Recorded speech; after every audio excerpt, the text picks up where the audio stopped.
तो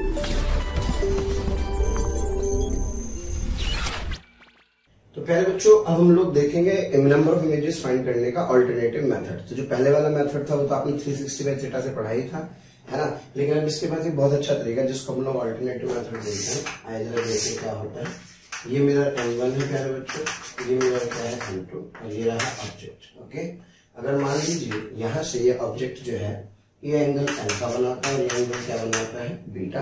तो जो नंबर ऑफ इमेजेस काउंट करने का जो मेथड है प्यारे बच्चों वो ये होता है कि पहले M1 बनाओ फिर M2 लिखो। अगर यहाँ ऑब्जेक्ट अल्फा पर है तो इसकी जो इमेज बनती है प्यारे बच्चों पहले अल्फा पर बनती है और इसकी जो इमेज बनती है वो क्या बनती है बीटा पर बनती है। बस इतना याद रखना है अपने को। तो ये अल्फा पर और ये किस पर बीटा पर। फिर इसके बाद दोनों के बीच का एंगल अल्फा प्लस बीटा है प्यारे बच्चों, ऐड करते हैं तिरछा करके ऐसे। तो alpha plus alpha 2 alpha plus beta, ये ऐड करेंगे तो क्या अल्फा प्लस 2 बीटा और क्या फिर ये अल्फा प्लस बीटा। फिर इसमें ऐड कीजिए ये आ गया सर 2 अल्फा प्लस 3 बीटा और ये इसमें ऐड करेंगे प्यारे बच्चों तो 3 अल्फा प्लस 2 बीटा। सब ऐसे करके लिखते चले जाइए और ध्यान रहे प्यारे बच्चों ये वाली वैल्यू 180 या 180 से ज्यादा नहीं होनी चाहिए। नॉट मोर देन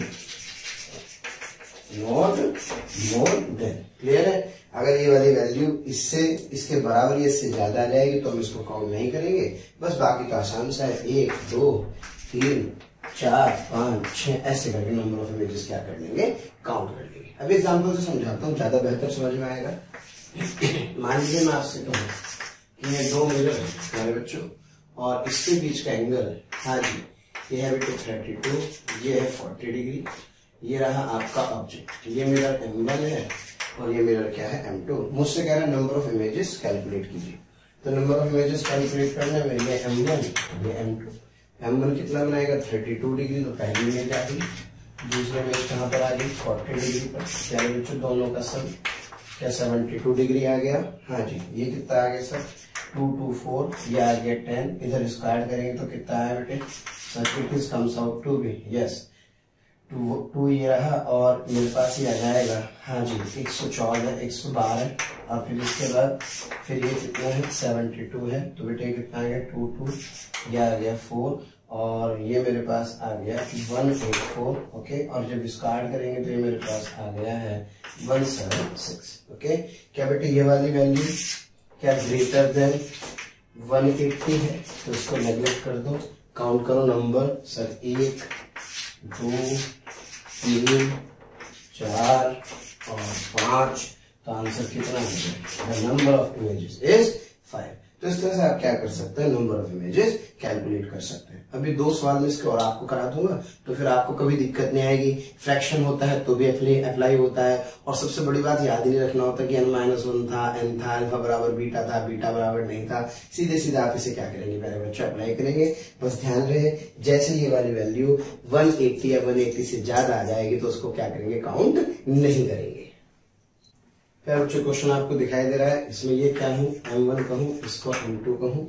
ये वाला एंगल 36 तो ये कितना हुआ 36 तो ये भी कितना हुआ 36 और फिर हाँ इसके बाद ये कितने डिग्री 72 डिग्री कितना है 108। ये भी सम करेंगे 108 और फिर कितना है ये फिर 72 आया तो ये कितना है तो ये 180 ये भी कितना है 180। तो इसका मतलब ये काउंट नहीं करेंगे तो आंसर क्या आ गया 1 2 3 4 यानी इमेजेस कितनी बनेंगी सर इमेजेस बनेंगी 4। अच्छा ये क्वेश्चन आप पहले भी कर चुके हैं, आप उसको फार्मूले से भी आप कर चुके हैं लेकिन इस वाले मेथड से भी आप देखना देखो आंसर क्या आ रहा है सेम आ रहा है। और देखते हैं पहले। अच्छा इसमें एक स्पेशल केस है ध्यान दें। क्या स्पेशल केस है सर जैसे मैं आपको बताने वाला हूँ। हाँ ये M1 है ये प्यारे बच्चों M2 है ये ऑब्जेक्ट है क्लियर है। अब ये वाला एंगल बेटे 30 डिग्री और ये वाला एंगल 30 डिग्री क्लियर। हम मुझसे पूछा नंबर ऑफ इमेजेस कैलकुलेट करो।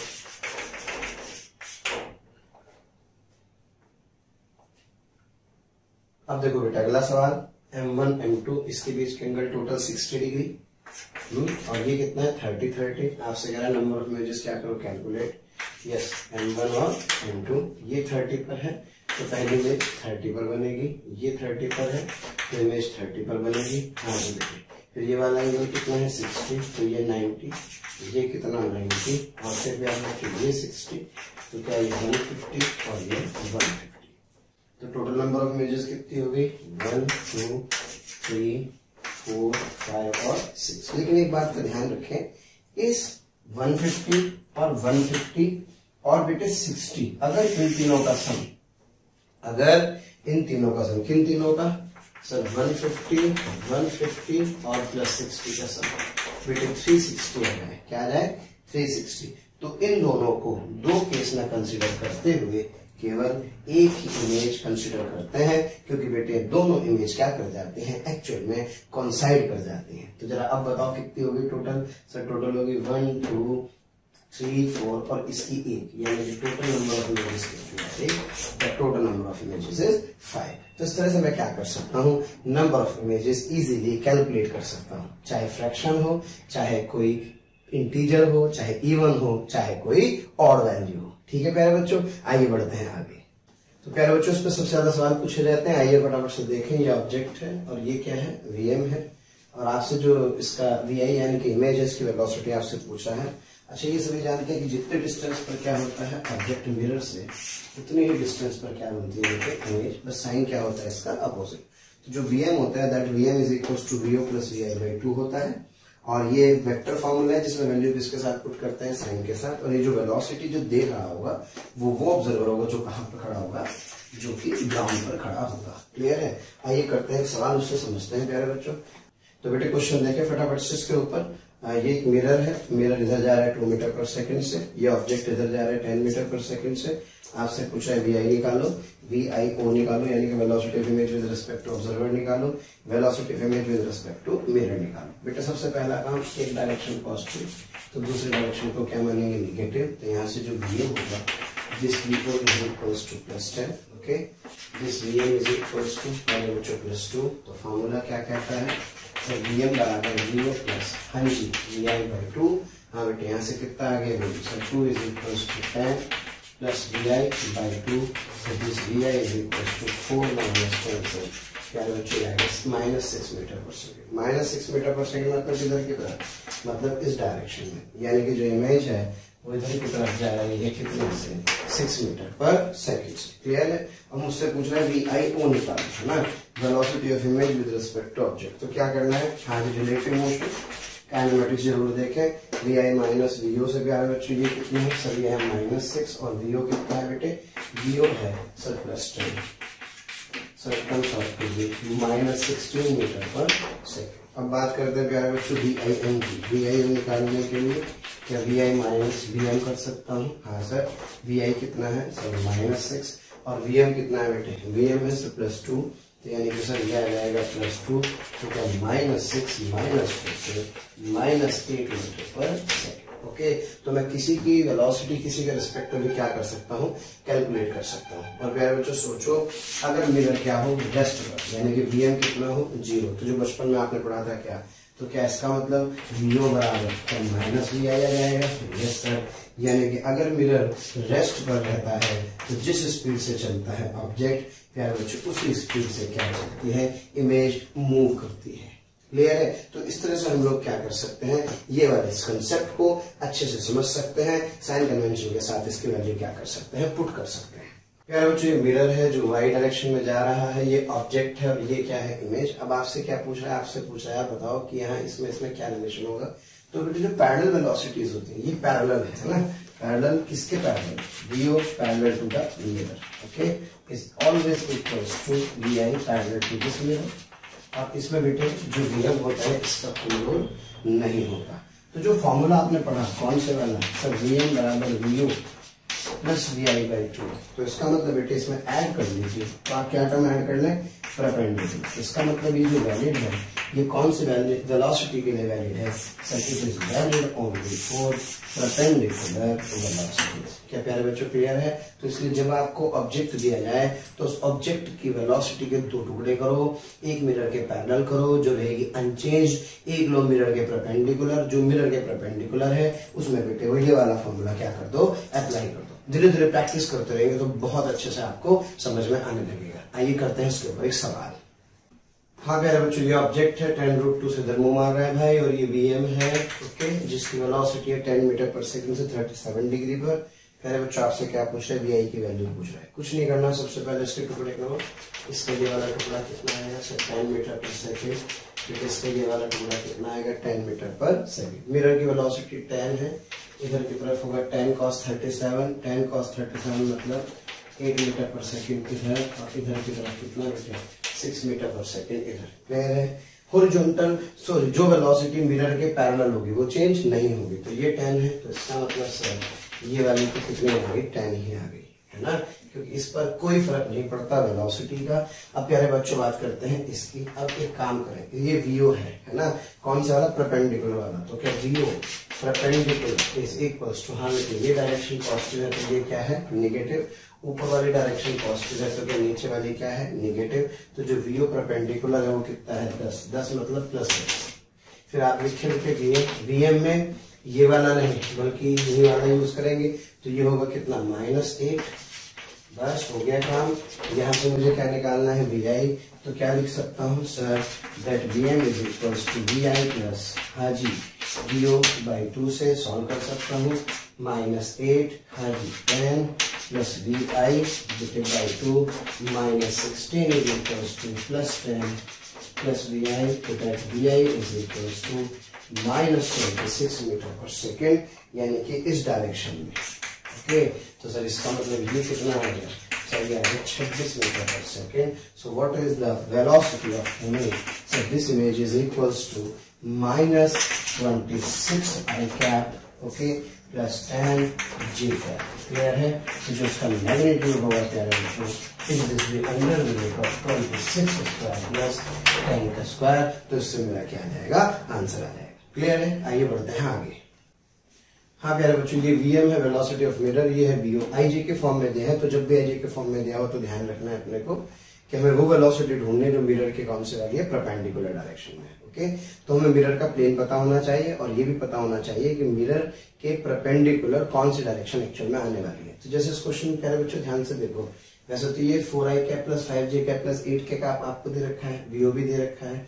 जो k कैप है वो कौन सी डायरेक्शन है, नॉर्मल टू द प्लेन है। इसका मतलब आप ये कहना चाहते हैं सर कि ये जो मिरर है, अगर इस मिरर का प्लेन क्या हुआ, अगर इस मिरर का प्लेन XY हुआ, तो जो इसका ये जो k कैप डायरेक्शन है ये मिरर के परपेंडिकुलर वाली डायरेक्शन है। हो गया काम। तो ये वाली वेलोसिटी पर मिरर की वेलोसिटी का कोई फर्क नहीं पड़ेगा, इस पर भी कोई फर्क नहीं पड़ेगा, क्या केवल इस पर पड़ेगा, है ना, क्योंकि जो फॉर्मूला लिखते हैं वो कौन सा लिखते हैं सर, वीएम बराबर वीओ प्लस, हाँ बेटे, वी बाई 2। वो भी कौन से वाला sir, perpendicular to the mirror. और परपेंडिकुलर टू द मिरर कौन है, ये कैप है।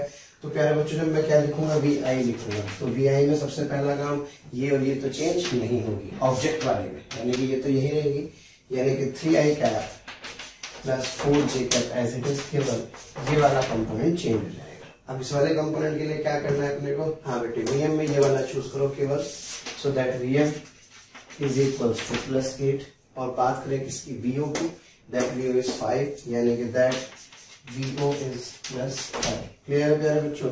यहाँ से फॉर्मूला लगाओ, हाँ जी, 8 इज इक्वल्स टू क्या बेटे 5 प्लस क्या वी आई डिवाइडेड बाई 2, ये आ गया 16, यानी कि क्या 16 बराबर 5 प्लस वी आई, तो that V I is equals to 11 meter पर सेकेंड। क्लियर है प्यारे बच्चों। तो ये जो होगा वो k की डायरेक्शन में होगा, तो इसलिए आंसर कितना आ जाएगा, that answer comes out to be +11 cap. Is that clear. तो ऑप्शन है क्या कोई मार्केट में, यस सर। कौन सा ऑप्शन सही है बेटे, बी ऑप्शन सही है। तो जो वेलोसिटी मिरर के प्लेन में होती है ना, जो वेलोसिटी मिरर के प्लेन में होती है वो चेंज नहीं होती, चेंज होती है केवल कौन से वाली, इसके परपेंडिकुलर डायरेक्शन वाली। तो सर इसका मतलब आप ये कहना चाहते हैं VOX, yes is what sir, VIX VOY is equals to VIY, क्योंकि दोनों इसके प्लेन में थी। लेकिन सर जब बात आई किसकी, बात आई VIYZ लिखने की, तो इसके लिए मुझे इस वाले फॉर्मूले को यूज करना पड़ा। ठीक है प्यारे बच्चों, बढ़ते हैं आगे। तो प्यारे बच्चों this is the law of reflection in vector form. Okay, vector form में भी कभी कभी हम क्या करते हैं, लॉ ऑफ रिफ्लेक्शन को पढ़ते हैं। एंगल है, एंगल आर तो आप लोगों ने सिंपल पढ़ा है प्यारे बच्चों, लेकिन अगर सोचो 3 डायमेंशन में कहीं भी कोई रे आ जाए, अब यह 3 डायमेंशन मतलब आई जे कैप में है ना, तो आपसे पूछा रिफ्लेक्टेड रे की डायरेक्शन क्या होगी, रिफ्लेक्टेड रे कहाँ जाएगी, कुछ ऐसा पूछे। तो ये ए कैप क्या है प्यारे बच्चों, A cap is basically unit vector of incident ray. कौन सी रे, आई एन मतलब इंसिडेंट रे का यूनिट वेक्टर है प्यारे बच्चों। B cap is the unit vector of reflected ray, clear है प्यारे बच्चों।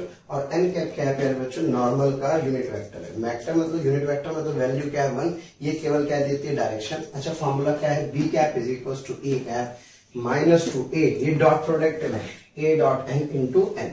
अच्छा याद करने का तरीका क्या है कि यहाँ बी से कह दो भिखारी है ना, भिखारी आया दुगना अन्न लेने है ना, B cap A cap minus twice yes A N N अन्न, ठीक है। तो आप ऐसे क्या कर सकते हैं प्यारे बच्चों, उसको याद रख सकते हैं। आइए करते हैं इसके ऊपर एक सवाल। तो चलो बेटे देखा फटाफट से वाला question, a ray of light is incident on a plane mirror along a vector इस डायरेक्शन में। इसका मतलब इंसिडेंट, यस, यानी कि आपको क्या गिवन है, आपको इंसिडेंट रे की डायरेक्शन निकाल सकते हैं आप इस वेक्टर से। कैसे, जिसे आप ए कैप कहते हैं। So that A cap is equals to बेटे A I cap plus B J cap minus C K cap, unit vector is a vector divided by its magnitude. ये कितना आ गया बेटे, A square plus B square plus C square, clear है। ये आपको फिर कह रहा है नॉर्मल की डायरेक्शन कहाँ है, ये रही नॉर्मल की direction. That N cap is equals to I cap plus J cap by root 2। तो पूछ क्या रहा है, find unit vector along reflected ray. तो बेटा रिफ्लेक्टेड रे का यूनिट वेक्टर आपको निकालना है, यानी you have to calculate that B cap, clear है। अच्छा फॉर्मूला क्या है भाई, फॉर्मूला क्या है, so that B cap is equals to भिखारी आया दुगना अन्न लेने, क्लियर है। तो मुझे ये सब चाहिए। अच्छा ए कैप निकाल चुका हूँ, yes sir. N cap B cap निकालना है। अब ए डॉट एन निकालो, सबसे पहले क्या निकालो, ए डॉट एन। तो ए डॉट एन क्या होगा सर, ए डॉट एन यानी कि इन दोनों का बेटे dot product. Sir this would be A I cap plus B J cap, हाँ बेटे minus C K cap under root of A square plus B square plus C square, हाँ जी, dot I cap plus J cap by root. Clear है बेटे। तो जब आप इसे सिंप्लीफाई करेंगे डॉट प्रोडक्ट में आई को आई के साथ और जे को जे के साथ, ये वाली टर्म हो जाएगी गायब। तो ये बेटा जाएगा root 2 A square plus B square plus C square का अंडर रूट। ओके, ये तो आ गया। अब इसकी इसके साथ यानी कि सर ए, और बेटे इसकी इसके साथ यानी कि बी। ये मेरे पास क्या आ जाएगा, ये मेरे पास आ जाएगा ए डॉट एन, क्लियर है। अब फॉर्मूले में रख दो यहाँ उठा करके, तो B cap is equals to A cap कितना है सर, सर यहाँ से ए कैप आ जाएगा मेरे पास, हाँ जी, A I cap plus B J cap minus C K cap और माइनस ट्वाइस ऑफ ये वैल्यू रख दो उठा करके यहाँ क्या, A plus B upon root 2 A square plus B square plus C square का अंडर रूट। क्लियर है प्यारे बच्चों। और साथ में इनटू क्या कर दो, एन कैप यानी A I cap plus J cap by root 2 कर दूंगा, तो मेरा काम चल जाएगा। सॉल्व करके आंसर निकाल दीजिएगा। क्लियर है। वैसे तो रेयर ही पूछा जाता है, लेकिन प्यारे बच्चों कभी भी ऑब्जेक्टिव सवाल आ जाए कि भाई वेक्टर फॉर्म क्या होता है, तो कम से कम आप इसको पहचान तो सकते हैं। चलो प्यारे बच्चों बढ़ते हैं आगे। तो प्यारे बच्चों हम लोग शुरू करते हैं स्फेरिकल रिफ्लेक्शन। स्फेरिकल रिफ्लेक्शन में स्फीयर का नाम आ ही रहा है, तो समझ जाए स्फीयर है रिफ्लेक्शन। और बेटे स्फेरिकल रिफ्लेक्शन में दो तरह के मिरर आप पढ़ते हैं प्यारे बच्चों, एक पढ़ते हैं कॉन्वेक्स और एक पढ़ते हैं कॉनकेव। कॉन्वेक्स मतलब समझते हैं उभरा हुआ, कॉनकेव मतलब जो दबा हुआ होता है। और जो उभरा हुआ और दबा हुआ है basically these are relative to the reflected surface, यानी कि कहां पर रिफ्लेक्शन हो रहा है। जैसे मैं आपसे कहूं प्यारे बच्चों देखो इसमें यहाँ रिफ्लेक्शन हो रहा है अंदर की तरफ दबी हुई सतह की तरफ, तो एक ऐसा मिरर हुआ कॉनकेव मिरर। और देखो इसमें रिफ्लेक्शन कहाँ हो रहा है, सर इसमें रिफ्लेक्शन हो रहा है इस सरफेस पर, उभरी हुई सरफेस पर, तो ये कैसा है प्यारे बच्चों, ये है कॉन्वेक्स मिरर। क्लियर है। जिस स्फीयर से काट करके बनाएंगे उसका एक सेंटर होगा, उसका सेंटर और उसकी रेडियस होगी प्यारे बच्चों, इसे बोलते हैं सेंटर ऑफ कर्वेचर, इसे कहते हैं रेडियस ऑफ कर्वेचर। ओके, ये जो लाइन इसको काट रही होती है ना, ये लाइन जहां काटेगी मिरर को सेंटर से पास होने, उसको हम लोग क्या बोलेंगे, पोल बोलेंगे। यानी कि मान लीजिए मैं आपसे कहूं कि ये मिरर है, तो प्यारे बच्चों के गोला बनाया, यस सर, क्या इसका सेंटर ढूंढा, तो देखिए ये जो लाइन आपने ड्रॉ की ये सी है, ये क्या है पी, तो इसे अपन क्या बोलेंगे, इसे कहेंगे पोल। क्लियर है प्यारे बच्चों। ये इसकी प्रिंसिपल एक्सिस भी कहलाती है। जो कुछ होना होगा वो इसी एक्सिस पर होना होगा। माफी चाहूंगा बेटे कुछ छूट जाए, थोड़ा सा जल्दी ज्यादा है, टाइम आज बहुत कम है, चीजें बहुत सारी बतानी है, तो मैंने कहा कि ठीक है अब आगे बढ़ते हैं प्यारे बच्चों। इसमें एक नई चीज की बात करें तो नई चीज पे चर्चा ये है कि ये कहलाता है रेडियस ऑफ अपर्चर, क्योंकि एक स्फीयर है। क्या है? स्फीयर। तो साइड सामने से तो सर्कल दिखाई देगा, लेकिन देखो साइड से देखोगे तो एक गोला दिखाई देगा। तो जब आप इसे कट करोगे तो कुछ इस तरह का, इस तरह की कटोरी सी दिखाई देगी। तो क्या इसकी रेडियस अलग होगी? तो ये जो रेडियस है ना, ये रेडियस कहलाती है प्यारे बच्चों रेडियस ऑफ अपर्चर। क्लियर है? अब मान लो मुझसे कह रहा है रेडियस ऑफ अपर्चर कैलकुलेट करो, तो आपको पोजीशन दी होगी कि भाई गोले को कहां से काटा, यहां से काटा, यहां से काटा, यहां से काटा। क्लियर है प्यारे बच्चों? अलग अलग पोजीशन पर अलग अलग रेडियस होगी। तो मुझसे कह रहा है किसी एक्स पर रेडियस ऑफ अपर्चर निकालो। क्या निकालो? Radius of aperture. तो रेडियस ऑफ अपर्चर के लिए ये रेडियस कितनी होगी? आर। मैं जानता हूं स्फीयर की रेडियस होती है, जो कि इसके सेंटर ऑफ कर्वेचर से पास होने वाली लाइन की रेडियस, यानी कि सिर्फ रेडियस ऑफ कर्वेचर कह सकते हैं। ये आर हुआ बेटी, ये एक्स हुआ, ये छोटा आर हुआ। क्या मैं जानता हूं this square is equal to this square plus this square. Pythagoras लगा सकते हैं। पाइथागोरस लगाएंगे तो क्या स्मॉल आर की वैल्यू मेरे पास आ जाएगी। क्या मेरी बात क्लियर है? अब एक छोटा सा सवाल कर लो भाई। ये स्फीयर है बेटे, ओके, ये एक मिरर है, ऐसे सोचो ये वाला, और इसका जो रेडियस ऑफ कर्वेचर है वो कितना बेटे? 5 सेंटीमीटर, यानी कि दिस इज 5 सेंटीमीटर। अब क्या रहा है? इस वाले एंड से इस वाले एंड तक की डिस्टेंस है 2 सेंटीमीटर। क्लियर है? तो आपसे पूछा इसका रेडियस ऑफ अपर्चर बताओ। तो सर बहुत आसान है, इसका रेडियस ऑफ अपर्चर निकालना है, बिल्कुल निकालना है बेटे। ये पूरा, ये कितना है? 5, तो ये पूरा भी कितना? 5, ये 5, ये कितना? 2, तो ये कितना है सर? यह 3 सेंटीमीटर। ये कितना है बेटे? सर ये तो 5 ही होगा। तो क्या ये निकालना है? Yes sir. तो क्या बेटे 5 स्क्वायर इज इक्वल्स टू क्या 3 स्क्वायर क्या प्लस आर स्क्वायर। तो यहाँ से जो आर स्क्वायर होगा प्यारे बच्चों 4 का स्क्वायर, यानी कि आर 4 सेंटीमीटर। क्लियर है प्यारे बच्चों? तो ऐसे मैं क्या कर सकता हूँ, इसका रेडियस ऑफ अपर्चर क्या कर सकता हूँ, कैलकुलेट कर सकता हूँ। आशा करता हूँ समझ में आ रहा होगा। क्या प्यारे बच्चों आगे बढ़ा जाए? चलिए प्यारे बच्चों, बहुत बहुत शुक्रिया दिल से आप सभी लोगों का, जो आप लोगों का इतना प्यार मिला, आप लोगों के इतने व्यूज़, इतने सारे लाइक्स, इतने सारे कमेंट्स मिले। मैं ये आपको बताना चाहता हूँ कि जो डिस्क्रिप्शन में लिंक दिया है, प्लीज़ वहाँ जा कर के अपना एनरोलमेंट ज़रूर सुनिश्चित करें। और प्यारे बच्चों, इसके अलावा यदि आप डाउट्स का बेनिफिट उठाना चाहते हैं, आप स्टडी मटेरियल का बेनिफिट उठाना चाहते हैं, तो मोशन के प्रीमियम कोर्स को ज्वाइन करें। ये कहीं ना कहीं आपके लिए बहुत बेनिफिशियल होने वाला है।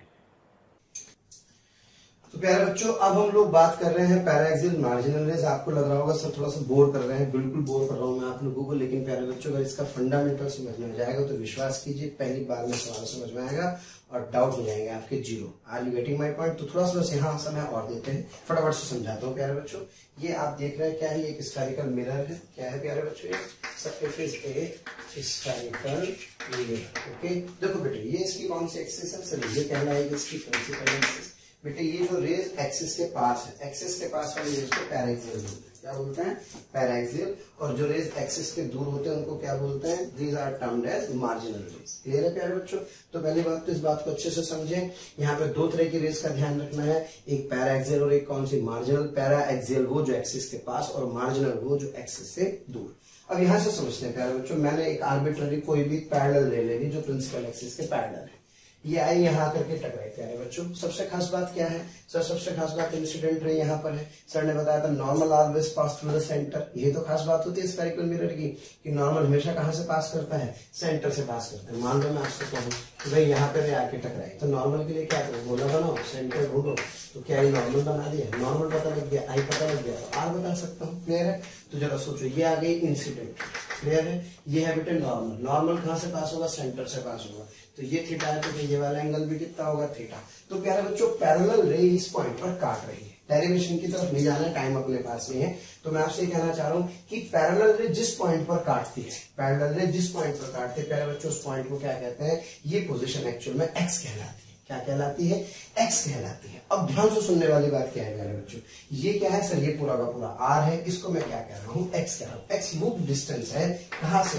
पोल से जिस पॉइंट पर जाकर के क्या काटती है? कट करती है। सॉल्व करते हैं तो R minus R by 2 cos theta आता है प्यारे बच्चों। थीटा आप यहाँ पे देख ही रहे हैं। क्लियर है मेरी बात? अच्छा मैं आपको एक बात और बता दूं, अगर ये एक्सिस के पास होती यानी कि यहाँ होती तो क्या पैराएक्सियल होती। तो इस सिचुएशन में प्यारे बच्चों जो थीटा होता वो लेस देन 5 डिग्री होता।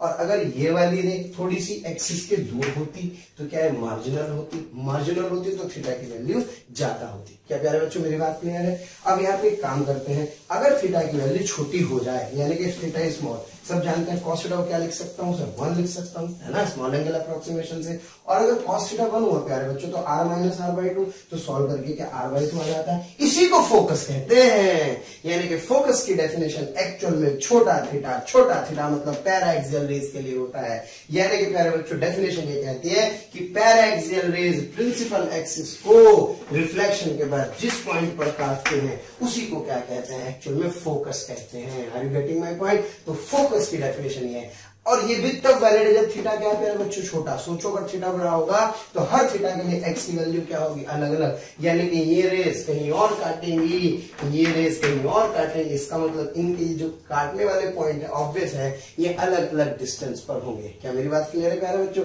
इसलिए सबसे पहले जब आप फोकस को r/2 लिखते हैं तो समझिए आप किसकी बात कर रहे हैं, छोटे थीटा की बात कर रहे हैं। छोटा थीटा मतलब पैरा एक्सियल रेस की बात करते हैं। तो डेफिनेशन हमेशा पैरा एक्सियल रेस के लिए ही होती है। किसके लिए प्यारे बच्चों?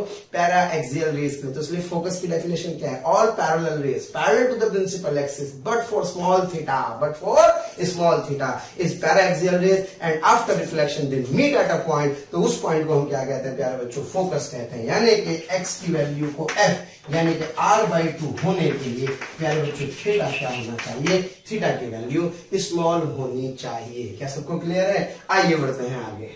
पता नहीं सर क्या क्या पढ़ा रहे हैं भाई, विश्वास करो सही पढ़ा रहा हूं। अभी देखना सवाल एकदम समझ में आएगा। हाँ देखो ध्यान दो बेटे फटाफट से। हाँ जी इसलिए आई ये है क्या f डिस्टेंस है कोई। अच्छा आप समझ लेना f है तो इसका मतलब क्या होगा प्यारे बच्चों, r/2 हो गया तो कंफर्म है। और आपसे पूछ रहा है बताओ अगर ये यहाँ से आकर के यहाँ काटी तो प्यारे बच्चों किसकी वैल्यू फाइंड करो, x की वैल्यू कैलकुलेट करो। क्लियर है? तो कुछ बच्चे तो क्या कहेंगे सर x बराबर क्या आएगा f। कुछ लोग थोड़ा रुकेंगे सोचेंगे कहीं ऐसा तो नहीं यार थीटा तो चेक कर लो एक बार। तो प्यारे बच्चों की बात बताओ क्या ये c होगा सेंटर, तो क्या यहाँ पर ये क्या होगा सर, ये नॉर्मल होगा बेटे। ये एंगल थीटा होगा तो ये एंगल कितना होगा सर, थीटा होगा। अब एक बात बताओ ये कितना है बेटे f कितना है सर, f है मेरे पास r/2। क्लियर है मेरी बात? तो सर इसका मतलब ये हुआ कि अगर मैं इस f को यहाँ ले जाऊँ यहाँ तो f हुआ। अच्छा ये कितना हुआ सर, ये रेडियस है सर्कल की, रेडियस है तो क्या ये 2f हुआ। Yes sir, that r is equals to 2f। तो ट्राइंगल कौन से ट्राइंगल में, इस ट्राइंगल को कह दो AMANC में, ANC में। हाँ जी ये एंगल कितना है बेटे, ये एंगल है थीटा। ये कितना है सर f, ये कितना है 2f। तो बेटे जो साइन थीटा है तो साइन थीटा इज f/2 1/2, यानी कि sine theta is equals to 1/2, यानी कि that sine theta is equals to क्या है बच्चों साइन 30 डिग्री। साइन 30 मतलब थीटा कितने डिग्री 30 डिग्री। तो जरा सोचो छोटा है बहुत छोटा है सर, बहुत बड़ा है, इसका मतलब ये आंसर नहीं होगा। तो फॉर्मूला बताओ सर r माइनस r/2। हाँ बेटे cos थीटा। क्लियर है? और थीटा आपके पास आ चुका है कितने डिग्री 30 डिग्री।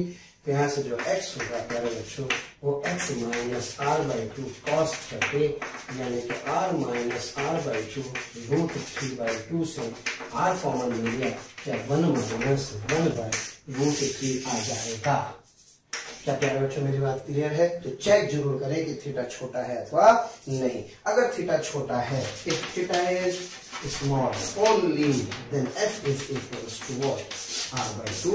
और इसी को प्यारे बच्चों क्या कहेंगे, इसी को कहेंगे फोकस। क्लियर है मेरी बात? अब हम लोग चर्चा करेंगे फोकस, फोकल लेंथ के बारे में, फोकल प्लेन के बारे में, है ना। और यहीं पर चर्चा करेंगे क्योंकि बाकी फिर लेंस वगैरह में पढ़ने की आवश्यकता नहीं होती, वहां तो बिल्कुल ऐसा ही चलता है जैसा कि प्यारे बच्चों इस तरफ यानी कि मिरर के अंदर चल रहा होगा। आशा करता हूँ ये क्वेश्चन समझ में आया सब बच्चों को। अच्छा एक छोटी सी बात बेटा आपको और बता दूं, इससे एक बात और समझ में आती है क्या, सर इसका मतलब ये हुआ कि जो पैराक्सियल रेज है सर वो तो कहीं और काटेंगे। यस, और जो बेटे मार्जिनल है प्यारे बच्चों, दिस मार्जिनल रेज ये कहीं और काटेंगे। ओके, जहां ये काटेंगे इसको कहते हैं रेफरेंस, जहां ये काटेंगे इसको कहेंगे एफपी। और एक बेहतरीन ऑब्जेक्टिव सवाल तैयार है क्या सर, एफपी बड़ा होगा किससे, एफएम से। एफ भी बड़ा होगा किससे प्यारे बच्चों, एफ एम से बड़ा होगा। अब ये अलग अलग पॉइंट पर कंसंट्रेट करते हैं, तो इसलिए हम क्या करते हैं, इनको रोक देते हैं, केवल इन वाली रेस से क्या करते हैं, पूरे के पूरे चैप्टर को प्यारे बच्चों क्या करते हैं, स्टडी करते हैं। आशा करता हूं ये समझ में आ गया होगा। क्लियर है, आइए बढ़ते हैं आगे। तो प्यारे बच्चों हमने अभी थोड़ा सा बेसिक बातें की, फोकल लेंथ के बारे में, फोकस के बारे में चर्चा की हम लोगों ने, पैराक्सियल रेस के बारे में जाना। अब ध्यान दें, अब हम लोग थोड़ा सा और इसको एलेबोरेट करते हैं, रे डायग्राम बनाना सीखते हैं प्यारे बच्चों। अब जो भी पैरेलल रहेगी अगर वो पैराक्सियल है, कैसे है पैराक्सियल, तो आफ्टर रिफ्लेक्शन जिस पॉइंट पर काटेंगे उस पॉइंट पर हम लोग क्या कहेंगे प्यारे बच्चों, focus. That focus is equals to r/2। जो कॉन्केव मिरर होता है किसकी तरह बिहेव करता है, ये कन्वर्जिंग मिरर की तरह बिहेव करता है ना, क्योंकि अगर एक रे नीचे जाए तो भी प्यारे बच्चों यहीं पर इसी पॉइंट पर फोकस होगी, तो देखो कन्वर्ज कर रहा है। क्लियर है। दूसरा प्यारे बच्चों ये क्या है, ये एक कॉन्वेक्स मिरर है, कॉन्वेक्स मिरर डाइवर्जिंग होता है और इसकी फोकल लेंथ हमेशा क्या होती है, पॉजिटिव। किसी भी डायरेक्शन में रे आकर के गिरे मिरर कैसे भी रखा हो, इसकी फोकल लेंथ हमेशा क्या होती है, पॉजिटिव होती है। तो देखो ये पैरेलल रहे, रिफ्लेक्शन के बाद ऐसे चली गई, तो जहां से आती हुई दिखाई देगी वो फोकस, इधर आई तो इधर चली जाएगी, ये भी यहाँ से आती हुई दिखाई देगी, ये फोकस कराएगा। मेरे प्यारे बच्चों, इस फोकस से गुजरने वाला जो प्लेन है, इस प्लेन को हम क्या कहेंगे प्यारे बच्चों, सर इसको कहेंगे फोकल प्लेन, और ये लेंथ क्या कहलाएगी, ये लेंथ कहलाएगी फोकल लेंथ। याद रखें प्यारे बच्चों, किसी कॉन्वेक्स मिरर की फोकल लेंथ हमेशा पॉजिटिव होती है, किसी कॉन्केव मिरर की फोकल लेंथ हमेशा नेगेटिव होती है। फोकल लेंथ r/2 के बराबर होती है। कॉन्केव मिरर एक्चुअल में एक कन्वर्जिंग मिरर की तरह बिहेव करता है, जबकि कॉन्वेक्स मिरर एक तरह के डाइवर्जिंग मिरर की तरह बिहेव करता है। आइए प्यारे बच्चों करते हैं इसके ऊपर कुछ सवाल। अब हम लोग चल रहे हैं यूवी फार्मूले के ऊपर, है ना। क्या होता है यूवी फार्मूला है मिरर के लिए, 1/v + 1/u is equals to बेटे 1/f। v क्या कहलाती है, सर v कहलाती है इमेज डिस्टेंस, ओके बेटा। u कहलाती है ऑब्जेक्ट डिस्टेंस, और f क्या कहलाता है, f कहलाती है फोकल लेंथ। क्लियर है प्यारे बच्चों। और एक बात ध्यान रखना, इसमें c का साइन भी आएगा और v की वैल्यू भी आएगी। तो sign value sign value sign value, तो कुल मिलाकर के 6 चीजें होंगी, इसलिए हमें प्रॉपर साइन कन्वेंशन का ध्यान रखना है। साइन कन्वेंशन कैसे करना है, आइए फटाफट से एक क्वेश्चन से सीखते हैं। हाँ बेटा साइन कन्वेंशन देखें, ये मिरर आपको दिखाई दे रहा है, कौन सा कॉन्वेक्स से concave, sir it is concave mirror. Concave mirror है तो इसकी फोकल लेंथ क्या होगी प्यारे बच्चों, नेगेटिव होगी सर, ओके बेटा। ये ऑब्जेक्ट आपको यहाँ से दिखाई दे रहा है, ये इंसिडेंट रे जा रही है। ऑब्जेक्ट से हमेशा इंसिडेंट रे मिरर पर पड़ती है, जो इंसिडेंट रे की डायरेक्शन होती है ये वाली, है ना। तो आप समझ चलिए ये जो डायरेक्शन है, इससे ये +x हुआ तो ये क्या है -x। बस मजा आ गया। अब एक बात बताओ, अगर ये +x है और ये क्या है बेटे -x, तो ये डिस्टेंस अगर 2 है और ये 2 है, तो सर ये +2 है, ये क्या होगी -2। बात खत्म। तो जरा बताओ ये ओरिजिन है, यस सर, तो ये +x है तो ये क्या है -x, तो u क्या हो सर, ये हुआ -u।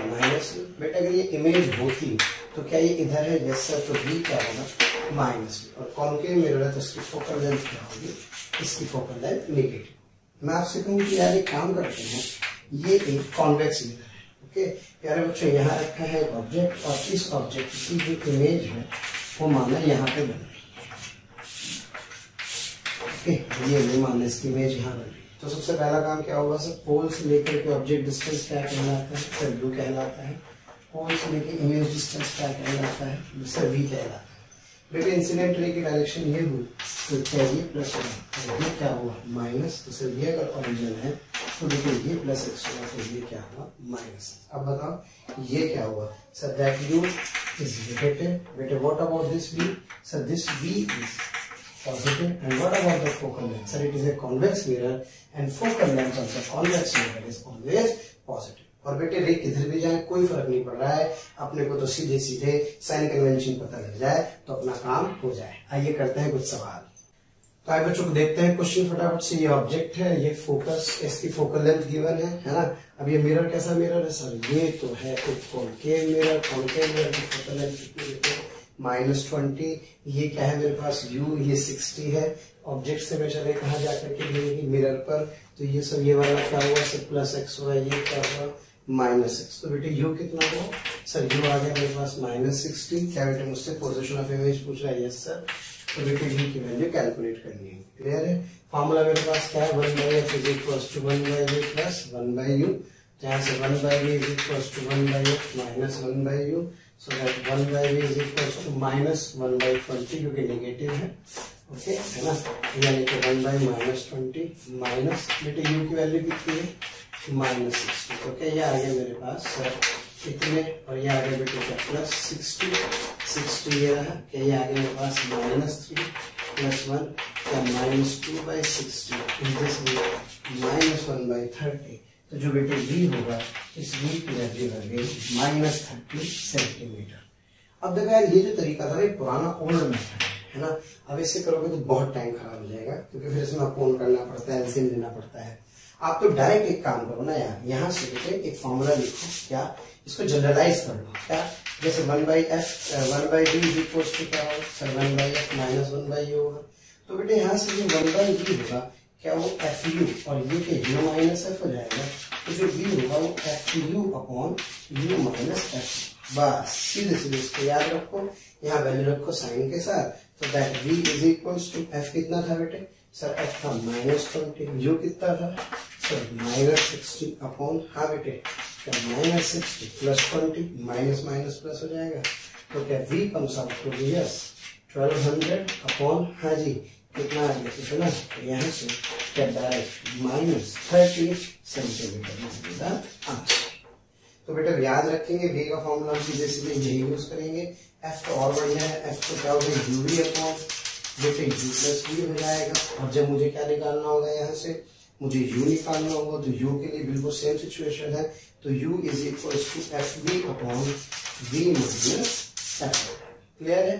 अच्छा ये तो आपने वैल्यू निकाली, अब आप चाहें तो क्या कर सकते हैं इसका डायग्राम भी बना सकते हैं, ठीक है, फिलहाल बाद में बनाएंगे डायग्राम, मुझे तो आंसर लिखते हैं सर, तो 30 बेटे -30 इधर +30 इधर, तो इसका मतलब इमेज कहाँ बनेगी सर, इमेज बनेगी 30 सेंटीमीटर, क्लियर है। आइए करते हैं अगला सवाल। तो देखो बेटा क्वेश्चन आपके सामने, ये ऑब्जेक्ट है 20 सेंटीमीटर पर, ये मिरर है, कौन सा मिरर है सर, ये तो है convex, focal length always sir v की वैल्यू कितनी आ गई बेटे +20 आ गई, हाँ जी यहाँ से चली यस सर, क्या इस पे टकराई और टकरा करके रिफ्लेक्ट होगी तो इंसिडेंट रही, इस डायरेक्शन से ये +x हुआ तो ये क्या हुआ बेटे -x, तो ये कितना हुआ 20 या -20 sir, it is -20 that f is equals to sir +20। मुझसे पूछा गया है बच्चों v की वैल्यू कैलकुलेट करो, पोजीशन ऑफ इमेज निकालो, तो सर इस बार v क्या होगा fu अपॉन हाँ बेटे u - f, यहाँ से जो v होगा क्या मेरे पास -20 + 20 अपॉन -20 और यह रहेगा कितना, यानी कि -400 upon -40, it comes out to be 10, okay 10 या +10 सब +10, अब बताओ +10 किधर होगा सर, +10 आएगा इस तरह, ओके, तो सर इसका मतलब ये डायरेक्शन क्या होगी प्यारे बच्चों, इसकी इमेज की डायरेक्शन यानी कि इमेज की पोजीशन आ जाएगी। अब एक काम करते हैं, एक रे डायग्राम बना के देखते हैं जरा इसका फटाफट से। जब भी कभी आपको रे डायग्राम बनाना हो तो हमेशा 2 रे लेनी होगी, एक रे तो बेटे सीधी जाके वापस आएगी, दूसरी जो रे होगी वो यहाँ से चली, ओके, ये क्या है बेटे f और ये क्या है इसका c, तो जो नॉर्मल है वो कहाँ से पास होगा sir, normal always pass through the centre. अब बताओ रे क्या ऑब्वियस है सर उधर जाएंगे, बिल्कुल सही बात है सर, जब रे बेटे उधर जाएगी तो क्या इसको पीछे बढ़ाएंगे, तो क्या पीछे बढ़ाने पर कहीं यही से आती हुई दिखाई देगी। अब इंसिडेंट रे का इंटरसेक्शन पॉइंट क्या कहलाता है, ऑब्जेक्ट, याद है बताया था, और असली है तो सर ये बन गया आपका रियल ऑब्जेक्ट, ओके। और जरा देखो बेटे ये रिफ्लेक्टेड रेज है, ये वाली क्या पीछे बढ़ाने पर मजबूरी में मिल रही है, तो इसका मतलब ये क्या हो गई सर, ये हो गई इमेज, लेकिन कैसे इमेज, एक होगी ये वर्चुअल इमेज, क्या क्लियर है। तो मेरे पास ये यू ये कितना था सर, ये 20 था, तो ये मेरे पास कितना है यहाँ से 10 है, तो ये मेरे पास आ जाएगा एक वर्चुअल इमेज, क्लियर है। आइए करते हैं अगला सवाल। हाँ बेटा ध्यान दें फटाफट से, क्या ये इंसिडेंट रे है, जहां पे काटते हैं उसे क्या कहते हैं ऑब्जेक्ट, और क्या डॉटेड लाइन है तो इसका मतलब कैसा ऑब्जेक्ट होगा सर, ये होगा एक वर्चुअल ऑब्जेक्ट, बेटे डेफिनेशन से मैंने आपको बताया था, क्लियर है। अब क्या होगा, रिफ्लेक्शन होगा, रिफ्लेक्शन के बाद ये रे कहीं जाएंगे मुझे नहीं पता, लेकिन अपने को तो क्या करना है, इमेज की पोजीशन कैलकुलेट करनी। अब बताओ फोकल लेंथ कितनी सर, ऑलवेज +20 क्योंकि कैसे मिरर है कॉन्वेक्स, हाँ बेटे यू कितना है सर, इस बार यू जो होगा मेरे ख्याल से +10 होना चाहिए, करेक्ट, क्योंकि ये +x है तो ये क्या है -x, तो u की वैल्यू कितनी होगी, the value of u is what, so this is +10 centimetre, clear है प्यारे बच्चों। मुझे कैलकुलेट करना है fu upon u minus F, और बेटे f कितना सर 20 10 अपॉन, हाँ जी 10 minus 20, so this is 200 upon minus 10, so it comes out to be minus 20 centimetre. अब माइनस 20 सेंटीमीटर का मतलब क्या हुआ सर, इधर हुआ, यानी कि सर जो रिफ्लेक्टेड रेज है वो यहाँ काटेंगे कहाँ पर, 20 सेंटीमीटर पर। रिफ्लेक्टेड रे असली में काट रही है, तो एक ऐसी इमेज है सर, इस रियल इमेज। क्या प्यारे बच्चों क्लियर है? तो इस तरह से सोचो कितने सारे सवाल हम बना सकते हैं, किसी भी डायरेक्शन में रे को क्या करा सकते हैं, इंसिडेंट करा सकते हैं। आइए प्यारे बच्चों के काफी सवाल इसके ऊपर और करते हैं। ये जो है, ये जो ऑब्जेक्ट है मान लीजिए ये कितने सेंटीमीटर पर है, 10 सेंटीमीटर पर, this radius of curvature is 40 centimetre. Okay, तो आपसे पूछा गया बच्चों फाइंड लोकेशन ऑफ इमेज। अब एक बात बताओ फटाफट से, रेडियस ऑफ कर्वेचर कितना है 40, तो बेटे एफ कितना होगा सर 40/2 से क्या 20? Yes sir. कैसा मिरर है, कॉन्वेक्स या कॉनकेव?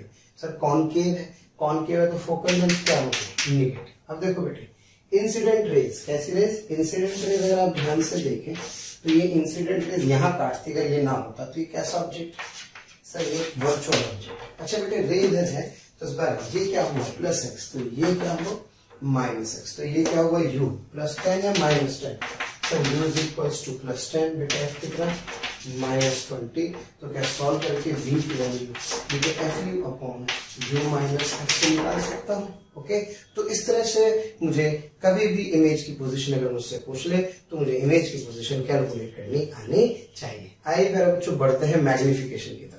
बेटा ट्रांसवर्स मैग्निफिकेशन क्या होता है, height of image to height of object. Okay, यानी कि ये तो क्या आपका सर, ये तो है ऑब्जेक्ट की हाइट। बेटे मान लो ये क्या बन रही है, कहीं इमेज बन रही है, तो इमेज की हाइट एचआई होगी, ऑब्जेक्ट की हाइट क्या होगी एचओ, एचआई एचओ और माइनस वी बाई यू के बराबर होते हैं। और ध्यान रहे इसकी वैल्यू हमेशा किसके साथ रखते हैं, साइन कन्वेंशन के साथ रखते हैं। प्यारे बच्चों एक बात आप ध्यान से समझें, यहाँ पर M H I by H O. Okay, अगर बेटे एम की वैल्यू 1 से बड़ी है तो सर इसका मतलब एचआई बड़ा है किससे, एचओ से। बेटे एम की वैल्यू अगर 1 है तो इसका मतलब एचआई किसके बराबर है, एचओ के। और अगर एम की वैल्यू लेस देन 1 है तो बेटे HI is less then HO. Okay, यानी कि इस केस में मैग्नीफाइड इमेज, इस केस में सेम साइज, और इस केस में जो इमेज होती है वो कैसी बनती है, स्मॉल बनती है। मेरे प्यारे बच्चों तो हमें पता होना चाहिए यहाँ से कि जो एच आई एच ओ है, इन एच आई एच ओ के साथ मैग्निफिकेशन कैसे क्या कर सकते हैं, हम लोग लिख सकते हैं। दूसरी चीज प्यारे बच्चों जो एम है, इस एम का साइन भी बड़ा इंपॉर्टेंट होता है ना, that magnification it can be positive, it can be negative. Okay, अब पॉजिटिव नेगेटिव कब है इस पर थोड़ा रुक करके हम लोग चर्चा करेंगे। फिलहाल एक क्वेश्चन करते हैं इसके ऊपर पहले, ताकि थोड़ा सा अपने को फॉर्मूले का आइडिया हो जाए, फिर मैं आपको इसके सारे के सारे केसेस बताऊंगा। फिलहाल ध्यान रखिए, अगर m की वैल्यू 1 से बड़ी है तो जो इमेज की हाइट है वो ऑब्जेक्ट की हाइट से ज्यादा होगी। m की वैल्यू 1 है तो height of image height of object के बराबर होगी। m की वैल्यू लेस देन 1 है तो एच आई लेस देन क्या होगा प्यारे बच्चों, एच होगा। अब जरा ध्यान से देखिए इस वाले क्वेश्चन में, ये ऑब्जेक्ट है तो क्या ये रे हुई, यस सर। क्या ये रे हुई तो साइन कन्वेंशन से ये प्लस हुआ तो ये क्या हुआ माइनस। तो बेटे जो u होगा, क्या u कितना होगा सर -60। बेटा f कितना है सर -20, क्योंकि कॉनकेव मिरर की फोकल लेंथ हमेशा क्या होती है नेगेटिव। तो बेटे जब मैं बता रहा हूँ सॉल्व करेंगे तो सॉल्व करके v की वैल्यू एक्चुअली -30 आ जाएगी। क्लियर है, फार्मूला में जानते हैं कौन सा मिलेगा, yes sir F you upon you minus F sine के साथ। अब प्यारे बच्चों देखो यहाँ से जो एचओ दे रखा है दैट एचओ, अच्छा इसके ऊपर पॉजिटिव इसके नीचे नेगेटिव, दिस एचओ इज 4। अब मुझसे पूछ रहा है हाइट ऑफ इमेज, तो क्या मैं जानता हूँ क्या H I by H O equals to क्या बेटे minus V by U, yes sir. H I निकालना है, एच ओ कितना है +4 माइनस साइन के साथ सर -30 अपॉन, हाँ बेटे और ये कितना है सर यहाँ -60, छम्मा छम्मा हो गया, क्या बेटे -1/2 आ गया, यहाँ से ये आ गया, यानी कि this H I is equals to -2 centimetre. यानी कि जो इमेज की पोजीशन है वो कितनी है -30 पर 2 सेंटीमीटर, यानी कि -30 पर कितने सेंटीमीटर, 2 सेंटीमीटर की इमेज बनेगी। क्या प्यारे बच्चों क्लियर है? तो इस तरह से मैं क्या कर सकता हूँ, मैग्निफिकेशन कैलकुलेट कर सकता हूँ। हसरत दिल में दबाने से क्या होगा, सिर्फ एक बार होठ हिलाकर तो देखो, और सिमट आएगा आसमां आगोश में तुम्हारे, चाहत की बाहें फैलाकर तो देखो, और निगाहों से निगाहें मिलाकर तो देखो, नए लोगों से रिश्ता बनाकर तो देखो। हालांकि प्यारे बच्चों, अब हम आप नए नहीं हैं, बहुत दिनों से आपका हमारा कांटेक्ट हो चुका है। मेरा आपसे यही कहना है कि प्लीज़ सब्सक्राइब करें, और जो हमारा बेल आइकन है प्यारे बच्चों, उसको हिट करें, क्योंकि कहीं ना कहीं जो रिक्वेस्ट आप लोगों के हमें मिलती हैं कमेंट्स के माध्यम से, उसमें हम ये चाहते हैं कि जो भी आपकी रिक्वेस्ट आ रही है उनको अपडेट करें। जो टॉपिक आपके छूट गए हैं वो टॉपिक आपको कहीं ना कहीं जरूर दें। तो वो टॉपिक आपको प्रोवाइड करने के लिए आपको इन्फॉर्मेशन कैसे कहीं ना कहीं मिले, तो आपको किसी से पूछने की जरूरत नहीं है, just to subscribe the channel. Okay, subscribe करें और बेल आइकन को हिट करें। Thank you. अब बेटे इस क्वेश्चन को करने का थोड़ा सा अल्टरनेटिव मेथड में देखें। आपको बार बार एक्चुअली वी निकालने की आवश्यकता नहीं है। जो आप लिखते हैं ना, क्या that v is equals to p f u upon u minus f। तो बेटे यहाँ से v बाई u को क्या लिख सकते हैं sir, f upon u minus f लिख सकता हूँ। और एक काम करें, अगर मैं माइनस v बाई u कर दूँ तो क्या माइनस f अपॉन, हाँ जी, u माइनस f आ जाएगा, यानी कि f upon f minus u आ जाएगा बस। और यही क्या है सर, ये m है। So that m, that is hi by ho, that is minus v by u, that is f upon f minus ना। और नंबर किसका लगा है, f का, तो इसलिए f माइनस u ही होगा। क्लियर है? तो आप इससे डायरेक्ट मैग्निफिकेशन निकाल सकते हैं। अब बताओ बेटे फटाफट से। हाँ जी, यहाँ से मुझे hi by ho से hi निकालना था। ho कितना था 4, f कितना है बेटे इस क्वेश्चन में सर, f था -20। हाँ जी, -20, क्या -20, यस सर, क्या -60। तो बेटा सॉल्व करके hi की वैल्यू कितनी आ जाएगी, hi की वैल्यू -2 सेंटीमीटर आ जाएगी। ऑप्टिक्स का सवाल सच बताओ कभी भारी नहीं होता, लेकिन बात यह प्यारे बच्चों की जो ऑप्टिक्स का क्वेश्चन होता है वो थोड़ा सा कनेक्टिव होता है। अगर एक बार फंडामेंटल पता लग जाए फिर कोई प्रॉब्लम नहीं, क्योंकि जब हम लोग मल्टीपल रिफ्लेक्शन के क्वेश्चन करेंगे तो मल्टीपल रिफ्लेक्शन के क्वेश्चन में आपकी साइन कन्वेंशन पे जबरदस्त प्रैक्टिस होने वाली होगी। ठीक है प्यारे बच्चों, आइए बढ़ते हैं आगे। तो ये था ट्रांसवर्स मैग्निफिकेशन। क्लियर है बेटा? अभी पढ़ा कि मॉड ऑफ एम है ना, अगर एक से ज्यादा है तो एच आई हमेशा किससे बड़ा होगा, एच ओ से। Mod of M less than 1 है तो H I is less than H O. ये हाइट ऑफ ऑब्जेक्ट, ये हाइट ऑफ इमेज 1 है तो दोनों के होंगे बराबर होंगे। फिर दूसरा प्यारे बच्चों, अगर एम पॉजिटिव है, हमें ध्यान रहे क्योंकि मैग्निफिकेशन पे बड़ा इंपॉर्टेंट होता है, क्योंकि अगर आपको कहा मैग्निफिकेशन इज 2 तो ये तो समझ में आता है कि H I is greater than H O. लेकिन अब बात ये 2 में भी दो बातें हैं, पॉजिटिव है या निगेटिव। तो अगर मैग्निफिकेशन पॉजिटिव है तो समझो, तो इसका मतलब sir H I H O के साइन क्या होंगे, सेम होंगे, क्योंकि दोनों प्लस प्लस होंगे तभी तो पॉजिटिव आएगा। या प्यारे बच्चों वी और यू के साइन अपोजिट होंगे, क्योंकि एक ऑलरेडी माइनस का साइन लगा हुआ है। तो मान लो यहाँ प्लस है, यहाँ क्या है माइनस, तो इस माइनस को उठाने के लिए चाहिए ना। तो कहने का मतलब यह कि अगर m पॉजिटिव है तो समझो कि एच आई एच ओ के साइन क्या होंगे, सेम प्लस प्लस होंगे या माइनस माइनस होंगे। अगर m पॉजिटिव है तो उसका दूसरा मतलब ये भी है कि u और v के साइन क्या होंगे, अपोजिट। तो एक का माइनस दूसरे का प्लस, एक का प्लस दूसरे का माइनस। m निगेटिव है, m निगेटिव है मतलब इन दोनों में से किसी एक का साइन निगेटिव है और एक का पॉजिटिव है, यानी कि प्लस माइनस या माइनस प्लस। और बेटे m अगर निगेटिव है तो इसका एक मतलब ये भी है कि m के निगेटिव होने का मतलब प्यारे बच्चों u और v के साइन क्या है, सेम है। क्योंकि अगर दोनों सेम साइन होंगे तो माइनस क्या रहेगा, जू का तो रहेगा। तो थोड़ा सा इस बात का ध्यान रखो बेटे, पॉजिटिव मैग्निफिकेशन मतलब एच आई एच ओ का साइन सेम, यू और वी का साइन अपोजिट। निगेटिव मैग्निफिकेशन का मतलब निगेटिव मैग्निफिकेशन का मतलब निगेटिव मैग्निफिकेशन का मतलब एच आई एच ओ के साइन अपोजिट तथा यू और वी के साइन क्या होंगे, सेम होंगे। आइए प्यारे बच्चों करते हैं इसके ऊपर एक सवाल। हाँ बेटे, एक्स की वैल्यू बताइए ताकि size of image is twice the size of object. अब देखो जरा सोचो, अगर मान लो इमेज का साइज जो है ऑब्जेक्ट के साइज का दुगना हो, इसका मतलब m की वैल्यू कितनी होगी सर, m की वैल्यू होगी 2 में बेटे दो बार, इट में भी +2 में भी -2। क्लियर है? तो नहीं कुछ दिया गया तो इसका मतलब दोनों को कंसिडर अपने को करना पड़ेगा। तो आपसे किसकी वैल्यू पूछा है, x की वैल्यू पूछ रहा है। मान लो बेटे इसकी हाइट कितनी है, इसकी हाइट कितनी है h। तो सबसे पहले ही चूज करते हैं +2। जब +2 लेंगे तो क्या फॉर्मूला क्या है sir, H I by H O that is 2 is equals to f upon f minus u। Clear है प्यारे बच्चों? तो यहाँ say that 2 is equals to, हाँ जी कैसा मिरर है सर, कॉनकेव। कॉनकेव है तो फोकल में -20 होगी, हाँ जी। तो 2 is equals to -20 -2 u minus X है ना। तो u को क्या रखना है, u को रखना है -x। क्लियर हो गई बात? तो यहाँ से प्यारे बच्चों मेरे पास आ जाएगा सर -40, ये तो इधर चला गया, yes plus 2x is equals to, it is minus of 20। तो बेटे ये 2x is equals to 20, so x is equals to 10 centimetre. अब आपसे पूछ लिया दूसरे केस की बात बताओ, क्या सर अगर m की वैल्यू कितनी है -2 हो। अब बेटे m -2 है तो क्या -2 इज इक्वल्स टू -20 अपॉन -20, अब माइनस ऑफ x टेंशन हो गए, तो क्या ये आ गया -40 और ये आ गया 2x is equals to 20, तो क्या बेटे this 2x is equals to 60, तो x is equals to 60। Okay, minus sign already ले चुके हैं, तो सर इसका मतलब यह दो बातें। पहली बात क्या थी, पहली बात ये थी कि सर जो ऑब्जेक्ट था, that object is placed actually 10 centimetre, तो जो इसकी मैग्निफिकेशन थी वो क्या थी बेटे +2, यानी कि सर डबल बना, क्या बना, इसका डबल बना। और दोनों चूंकि मैग्निफिकेशन पॉजिटिव है, तो अगर ये ऊपर होगा तो ये भी क्या होगा, ऊपर होगा। क्लियर है प्यारे बच्चों। दूसरा m क्या है, नेगेटिव। m नेगेटिव मतलब HIHO का साइन क्या होगा, अपोजिट होगा।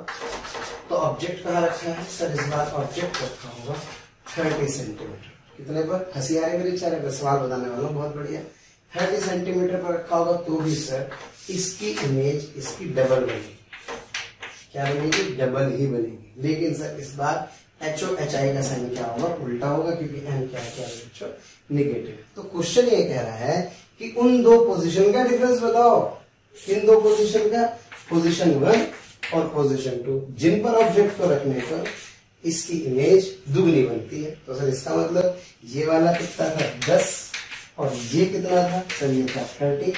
तो आंसर कितना आया, आंसर आया 20 सेंटीमीटर। हमें समझ में ही नहीं आ रहा कि वो कहना क्या चाह रहा है, जबकि सोचो उसने सब कह दिया, +2 भी कह दिया, -2 भी कह दिया, दोनों से x निकाल भी लिया और फिर दोनों के बीच का डिफरेंस भी पूछ लिया। क्या क्लियर है प्यारे बच्चों। तो आप सोचो जब एक बार इसको रखेंगे कहां पर 30 पर तो भी 2h बनेगा, जब एक बार रखेंगे इसको 10 पर तो भी क्या बनेगा, 2h बनेगा।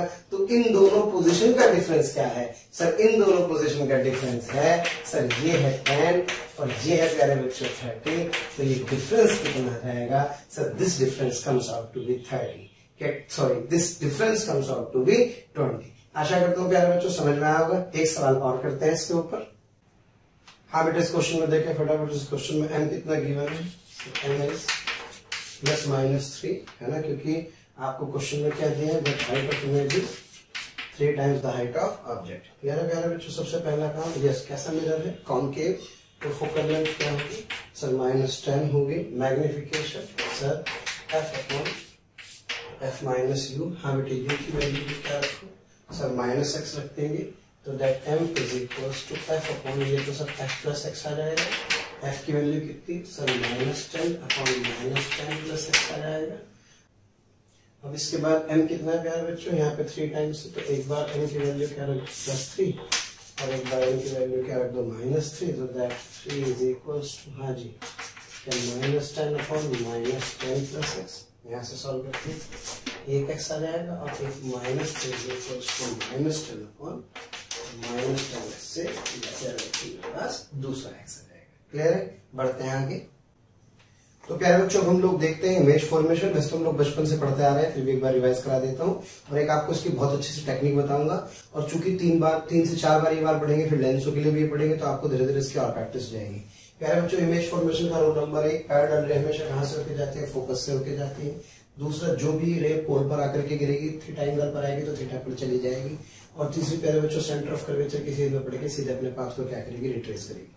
सबसे पहला केस नंबर 1, ऑब्जेक्ट रखा है इन्फिनिटी, कहाँ रखा है इन्फिनिटी पर, तो पैरेलल रे कहाँ करके काट रही है, फोकस पर। तो क्या इमेज फोकस पर बनेगी, यस सर। यानी कि जब ऑब्जेक्ट क्या है प्यारे बच्चों इन्फिनिटी पर, तो इमेज क्या बनती है सर, इमेज बनती है फोकस पर। क्लियर है।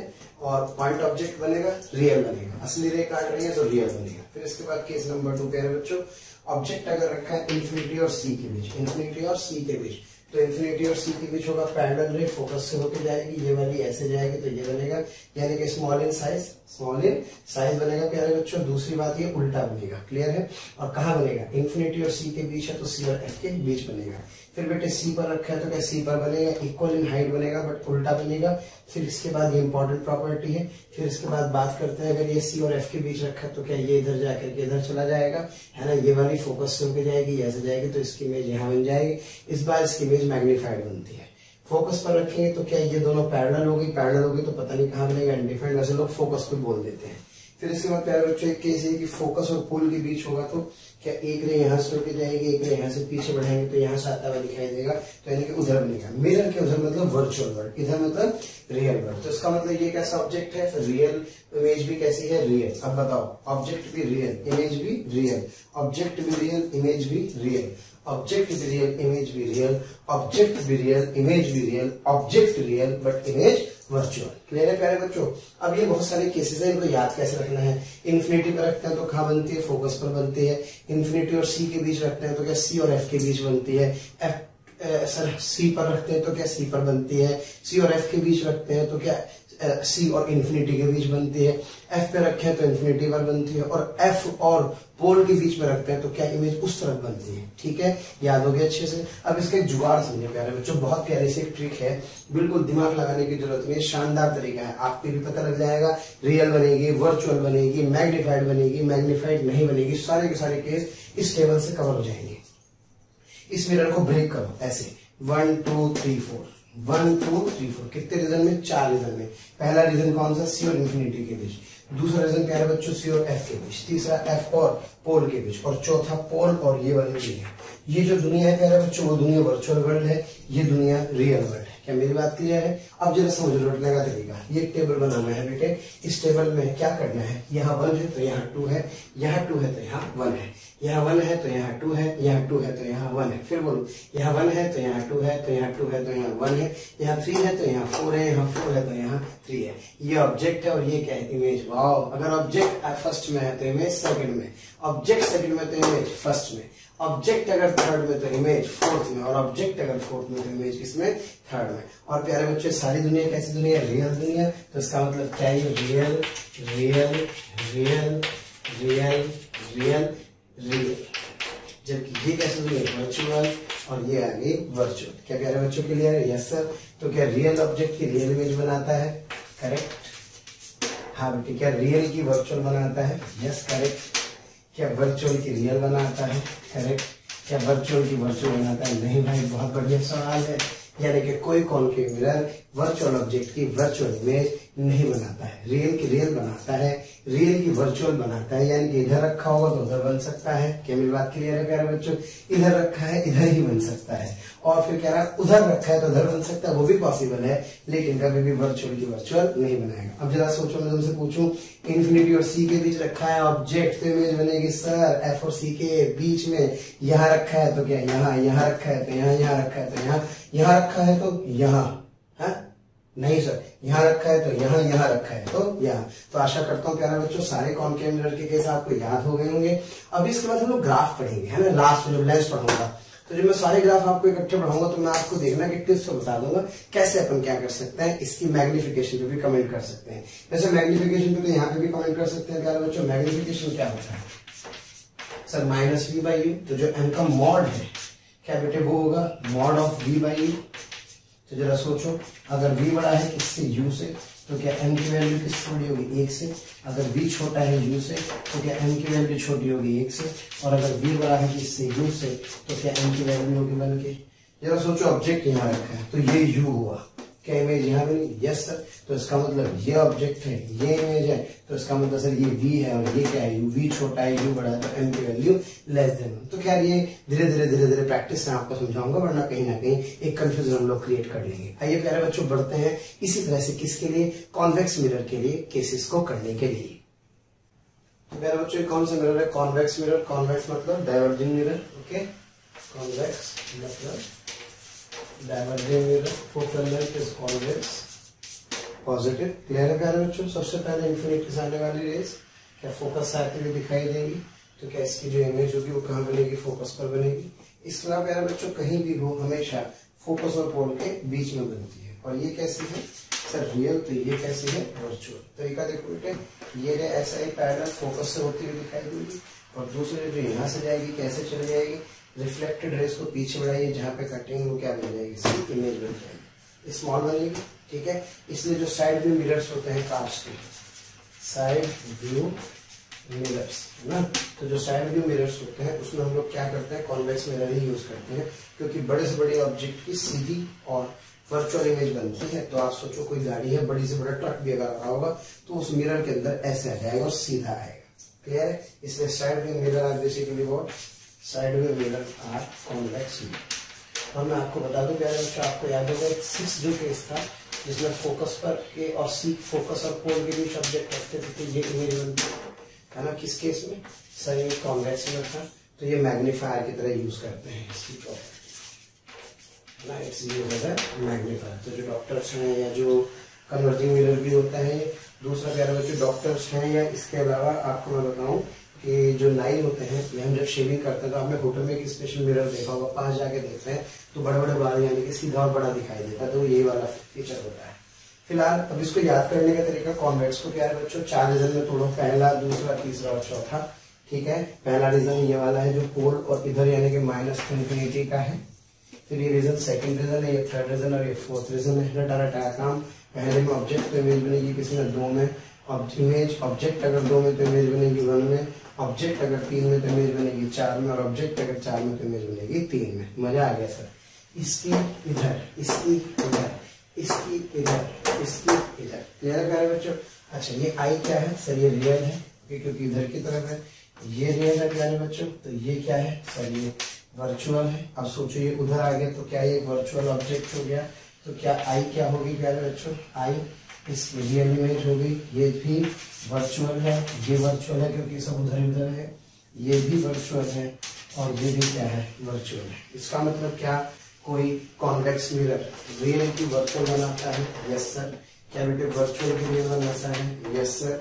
क्या वर्चुअल की वर्चुअल बनाता है, यस सर। लेकिन क्या रियल की रियल बनाता है, नो सर। यानी कि कॉन्वेक्स मिरर रियल इमेज की, रियल ऑब्जेक्ट की रियल इमेज नहीं बनाता है। तो आशा करता हूँ प्यारे बच्चों सबको अच्छे से याद हो जाएगा ये वाला कंसेप्ट। फिर आप सोचो, मैं आपसे पूछूं कि +∞ और पोल के बीच कहीं रखी हो तो क्या इमेज कहीं फोकस और इसके पोल के बीच बनेगी, यस सर। अगर बेटे ऑब्जेक्ट कहाँ रखा हो, वर्चुअल ऑब्जेक्ट हो, अगर जो फोकस और पोल के बीच हो तो क्या उसकी रियल इमेज इस तरफ बनाई देगी, यस सर। तो मैं कोई भी केस क्या कर सकता हूँ, इस तरह से बना सकता हूँ। क्लियर है प्यारे बच्चों।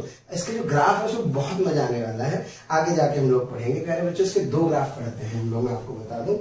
एक तो होता है यूवी ग्राफ, ओके, और एक होता है 1/v तथा 1/u ग्राफ। एक साथ आप लोगों को लेंस में मैं आपको ये वाला चीज बहुत अच्छे से पढ़ाने वाला हूँ। क्लियर है। पढ़ते हैं आगे। अब हम लोग चर्चा करने वाले हैं लॉन्गिट्यूडनल मैग्निफिकेशन की, है ना। पहले बात करते हैं ट्रांसवर्स की। ट्रांसवर्स में तो अपन ऐसे देख रहे थे, एक्सिस के परपेंडिकुलर। अब एक्सिस के अलोंग देखेंगे तो देखो प्यारे बच्चों ये रहा एक ऑब्जेक्ट ए बी, ओके। अब इसकी लेंथ कितनी है, initial L O is the length of object. Clear है प्यारे बच्चों। और L is the length of image. तो इसका जो रेशियो होता है इसे हम लॉन्गिट्यूडनल मैग्निफिकेशन कहते हैं। समझने देंगे, बहुत आसान सा तरीका है। ये फोकस आपको दे रखा होगा, ये आपको ऑब्जेक्ट की पोजीशन दे रखी। जो ऑब्जेक्ट की पोजीशन है प्यारे बच्चों उसको 2 भागों में तोड़ो, ए को अलग देखो, बी को अलग देखो। ए के लिए ए की पोजीशन को u1 मानो, f दे रखा है तो u1 f से प्यारे बच्चों v1 निकालो, किससे, f(u1 / u1 - f) से। क्लियर है। फिर इसके लिए इसको u2 मानो, u2 मानोगे, f क्या है दे रखा है, तो क्या प्यारे बच्चों से फिर v2 आ जाएगा। मजा आ गया। अब सोचो v1 किसकी पोजीशन है सर, v1 पोजीशन है इसकी इमेज की। तो इसकी इमेज कहाँ बनी, यहाँ बनी, कहीं भी मान लो तो ठीक है, आगे पीछे हो सकती है। तो ये a' आया तो v1 आ गया। और बेटे v2 क्या है सर, v2 है किसकी पोजीशन सर, इसकी इमेज की पोजीशन यानी कि ये। तो ये मेरे पास क्या आ गया, v2 है। क्लियर है। तो इसका मतलब सर जो v1 - v2 वो लेंथ ऑफ क्या आ जाएगी, इमेज, और u2 - v1 है वो क्या आ जाएगी, लेंथ ऑफ ऑब्जेक्ट। तो आप मॉड वैल्यू ले लीजिए, साइन उल्टा आएगा तो इसका मतलब उल्टी डायरेक्शन है, साइन सीधा आएगा तो पॉजिटिव आएगा, तो सेम डायरेक्शन। क्लियर है। आइए करते हैं इसके ऊपर एक सवाल।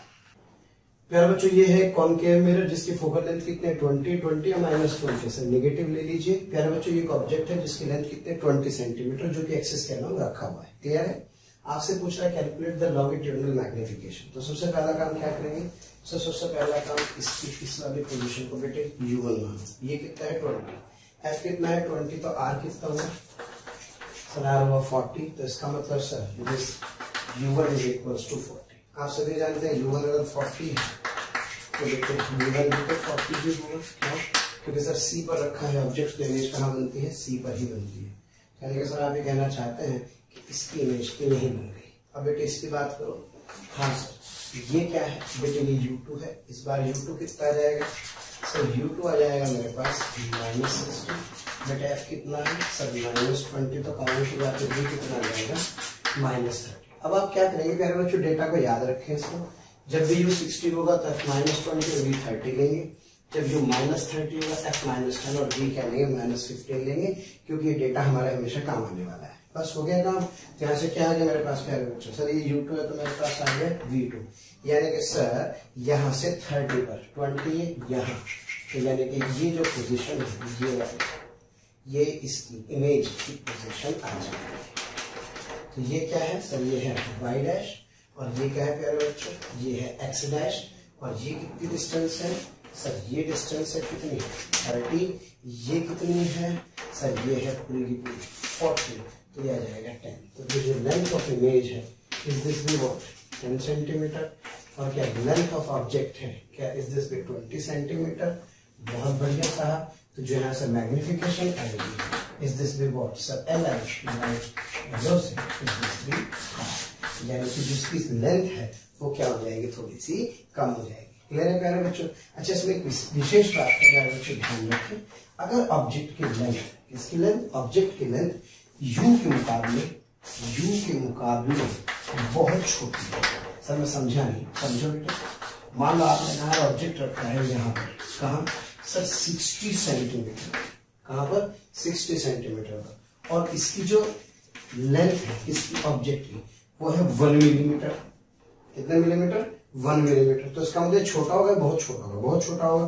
तो जो U2 - U1 जो आप डेल्टा U लिखते थे, क्या बोलते हैं इसको? आप DU लिखेंगे सर? बिल्कुल लिखेंगे। तो जिसकी इमेज होगी वो और छोटा होगी, सी बनेगी, तो उसे क्या DV लिखेंगे। तो यहाँ पे जो मैग्निफिकेशन होगी प्यारे बच्चों वो आ जाएगी DV/DU। क्या आ जाएगा भाई? DV/DU। प्यारे बच्चों, आपको वीडियो अगर पसंद आ रहे हैं तो प्लीज़ लाइक करें, शेयर करें, और साथ ही साथ उन ज़रूरतमंद बच्चों को इसके बारे में ज़रूर इन्फॉर्मेशन दें जिनको इसकी कहीं ना कहीं आवश्यकता है। मैं जानता हूँ आपका दिल बहुत अच्छा है, आप भी दूसरों के बारे में शायद उतना ही सोचते हैं जितना ये मोशन की टीम सोच रही होगी। तो प्यारे बच्चों, इसलिए इन लेक्चर्स के जो भी लिंक्स हैं वो अपने फ्रेंड्स के साथ ज़रूर शेयर करें। विश्वास कीजिए, जितने ज़्यादा लोग जुड़ेंगे उतना ज़्यादा आप लोगों का प्यार, स्नेह, लाइक और कमेंट्स के माध्यम से हमें प्राप्त होगा, जिससे मोशन की टीम मोटिवेटेड होगी और हम लोग दिन रात बहुत ऊर्जा के साथ प्यारे बच्चों आपके साथ काम करेंगे। और इस DV/DU की जो वैल्यू होती है बेटे, दैट इज -V² U का स्क्वायर। तो याद रखें, जो लॉन्गिट्यूडनल मैग्निफिकेशन है, जब U की वैल्यू L के मुकाबले बहुत ज्यादा हो, यानी कि अपना जो ऑब्जेक्ट है वो बहुत छोटा हो, तो उस सिचुएशन में क्या करते हैं बेटे? -V² यूज करते हैं। अच्छा, जो ट्रांसवर्स मैग्निफिकेशन था क्या वहां -V/U था? एग्जैक्टली। लेकिन अब यहाँ क्या आ गया? इसकी पावर क्या आ गई प्यारे बच्चों? 2 आ गई है। तो जो लॉन्गिट्यूडनल मैग्निफिकेशन का एक फॉर्मूला मेरे पास आया, दैट इज इक्वल्स टू, हाँ बेटे, -V² - F² का होल स्क्वायर। आशा करता हूँ समझ में आया होगा। तो ये मेरे पास किसका फॉर्मूला आया sir? This is the formula for longitudinal magnification when the size of the object is very small, size of the image is very small। एक क्वेश्चन करेंगे प्यारे बच्चों इसके ऊपर। तो बेटा ध्यान दो फटाफट से। ये 1 मिलीमीटर कितना है? 1 millimetre length of the object, और ऑब्जेक्ट कहाँ रखा है? 60 सेंटीमीटर पर। तो सोचो क्या ये वही केस बन गया? Yes sir, that U is much greater than L1। आपसे क्या पूछा है? आपसे पूछा लॉन्गिट्यूडनल मैग्निफिकेशन बताओ। What is longitudinal magnification sir? -dV/du, that is -V² use करेंगे प्यारे बच्चों। अब बताओ फटाफट से। हाँ जी, मुझे क्या गिवन है सर? मुझे गिवन है DV, सॉरी मुझे गिवन है DU, that DU is what sir? This DU is क्या बेटे? 1 मिलीमीटर। ओके, अब मुझे निकालना है यहाँ से क्या? यहाँ से मुझे पहले इसका मैग्निफिकेशन निकालूंगा। ये मैं कर ही सकता हूँ। कैसे? U कितना ले लेंगे बेटे? 60 सेंटीमीटर ले लो, -60। F कितना ले लो सर? -20। अभी बताया था। V कितना आ जाएगा? -30। तो यहाँ से जो ML होगा क्या? That is DV/DU is equals to, हाँ बेटे, V² कितना आ गया सर? -30 अपॉन -60, इसका क्या आएगा बेटे होल स्क्वायर, हमेशा पॉजिटिव ही आएगा, तो ये मेरे पास आ जाएगा 1/4 आ जाएगा। कितना आ जाएगा 1/4। अब देखो dv कितना है सर, दैट dv इज ये पहला एक आंसर तो क्या आ गया, एक आंसर तो आ गया भाई 1/4। अब आपसे लेंथ ऑफ इमेज पूछ सकता है, तो लेंथ ऑफ इमेज क्या होगा dv, so that dv is equals to, हाँ बेटे 1/4 इंटू 1/4 इंटू du कर सकता हूँ, यस सर, तो 1/4 इंटू 1 मिलीमीटर कर दूंगा, तो it comes out to be 0.25 millimetre. Clear है प्यारे बच्चों। तो ये वाला फॉर्मूला कब लगाना है, ये वाला फॉर्मूला, अच्छा कमाल की बात है इसमें खूब सारे सवाल पूछे जाते हैं और हमारा ध्यान कभी इसके ऊपर नहीं जाता। क्या प्यारे बच्चों क्लियर है। तो यहाँ से मैं लिख सकता हूँ, अच्छा एक और चीज लिख सकता हूँ, this ml is equals to, हाँ बेटे क्या -v²/u², यानी कि m²। क्लियर है। तो इस तरह से लॉन्गिट्यूडनल मैग्निफिकेशन और जो है क्या कहते हैं ट्रांसवर्स मैग्निफिकेशन, मुझे ऐसा लग रहा है शायद अच्छे से समझ में आ गया होगा। अब बेटे लेंसेज के लिए अपने को कोई नया जुगाड़ नहीं करना, बस लेंस के लिए क्या करना, थोड़ा सा उलट फेर कर देना है, अपना काम चल जाएगा। तो इसलिए लेंस और सारा जो मिरर होता है वो बिल्कुल एक जैसी होता है, जब ग्राफ पढ़ूंगा तो सब बराबर कर दूंगा हिसाब किताब। ठीक है, आगे बढ़ते हैं, बहुत इंपॉर्टेंट टॉपिक की तरफ चलते हैं, that is what, that is the velocity in spherical mirrors. Clear है, बढ़ते हैं आगे। वैसे तो उसमें बहुत सारे केसेस बनते हैं, लेकिन ज्यादा मुझे लगता नहीं कि कुछ पूछा जाता है, तो इसलिए जो पूछा जाए अपन काम की बात करें, प्रीवियस ईयर के क्वेश्चंस के हिसाब से अगर सॉल्व करें तो इसके हिसाब से इसमें हम लोग 2 केस स्टडी करेंगे। पहले बच्चों एक केस जिसमें एक्सिस के क्या चलता है, अलाउंग चलता है पार्टिकल, और दूसरा केस क्या है बच्चों में इसमें स्टडी करेंगे जिसमें पार्टिकल एक्सिस के परपेंडिकुलर डायरेक्शन में क्या मूव करता है। 2 ही केस हम लोग स्टडी करेंगे। आपको बता दो प्लेन मिरर में इसमें कोई फर्क नहीं पड़ता था, प्लेन मिरर में ये वाली से कोई फर्क नहीं पड़ता था, और जो परपेंडिकुलर वाली है प्यारे बच्चों इसका अलग फॉर्मूला आता था क्या सर, Vm बराबर VO प्लस Vi/V। लेकिन ये बेटे प्लेन मिरर था। अब ये कौन सा मिरर है, ये स्फेरिकल मिरर है। तो स्फेरिकल मिरर में प्यारे बच्चों जो फॉर्मूला होता है that dv/dt is equals to -v²/u² du/dt। This is what, so this is what the velocity of image with respect to mirror is equals to -v²/u², which is VOM, यानी कि VI। Clear है। इसको थोड़ा simplify करके कैसे लिख सकता हूँ sir, VI minus VM is equals to -v²/u², VI minus VM is equals to -v²/u², VO minus VM। पहले तो उस पर 2 सवाल करेंगे, मजा आ जाएगा शानदार। यहाँ Vm मिरर की वेलोसिटी है, Vi वेलोसिटी ऑफ इमेज है, V और U इसकी पोजीशन है ना भाई। भाई इसकी पोजीशन क्या है सर, इसकी पोजीशन U है ऑब्जेक्ट की, और इमेज की क्या है V। तो U पता हो, V पता हो, Vm पता हो, तो क्या मैं Vi की वैल्यू निकाल सकता हूँ, यस सर। और दूसरा अगर ये इधर की तरफ मुंह मार रहा हो, यानी कि इस डायरेक्शन में, तो प्यारे बच्चों की शायद आप जानते हैं HI के बदलने का रेट है। तो यहाँ से अपने पास फॉर्मूला आता है dHi/dt is equals to -v/u dH0/dt। ये प्यारे बच्चों मेरे पास इसका एक दूसरा फॉर्मूला है।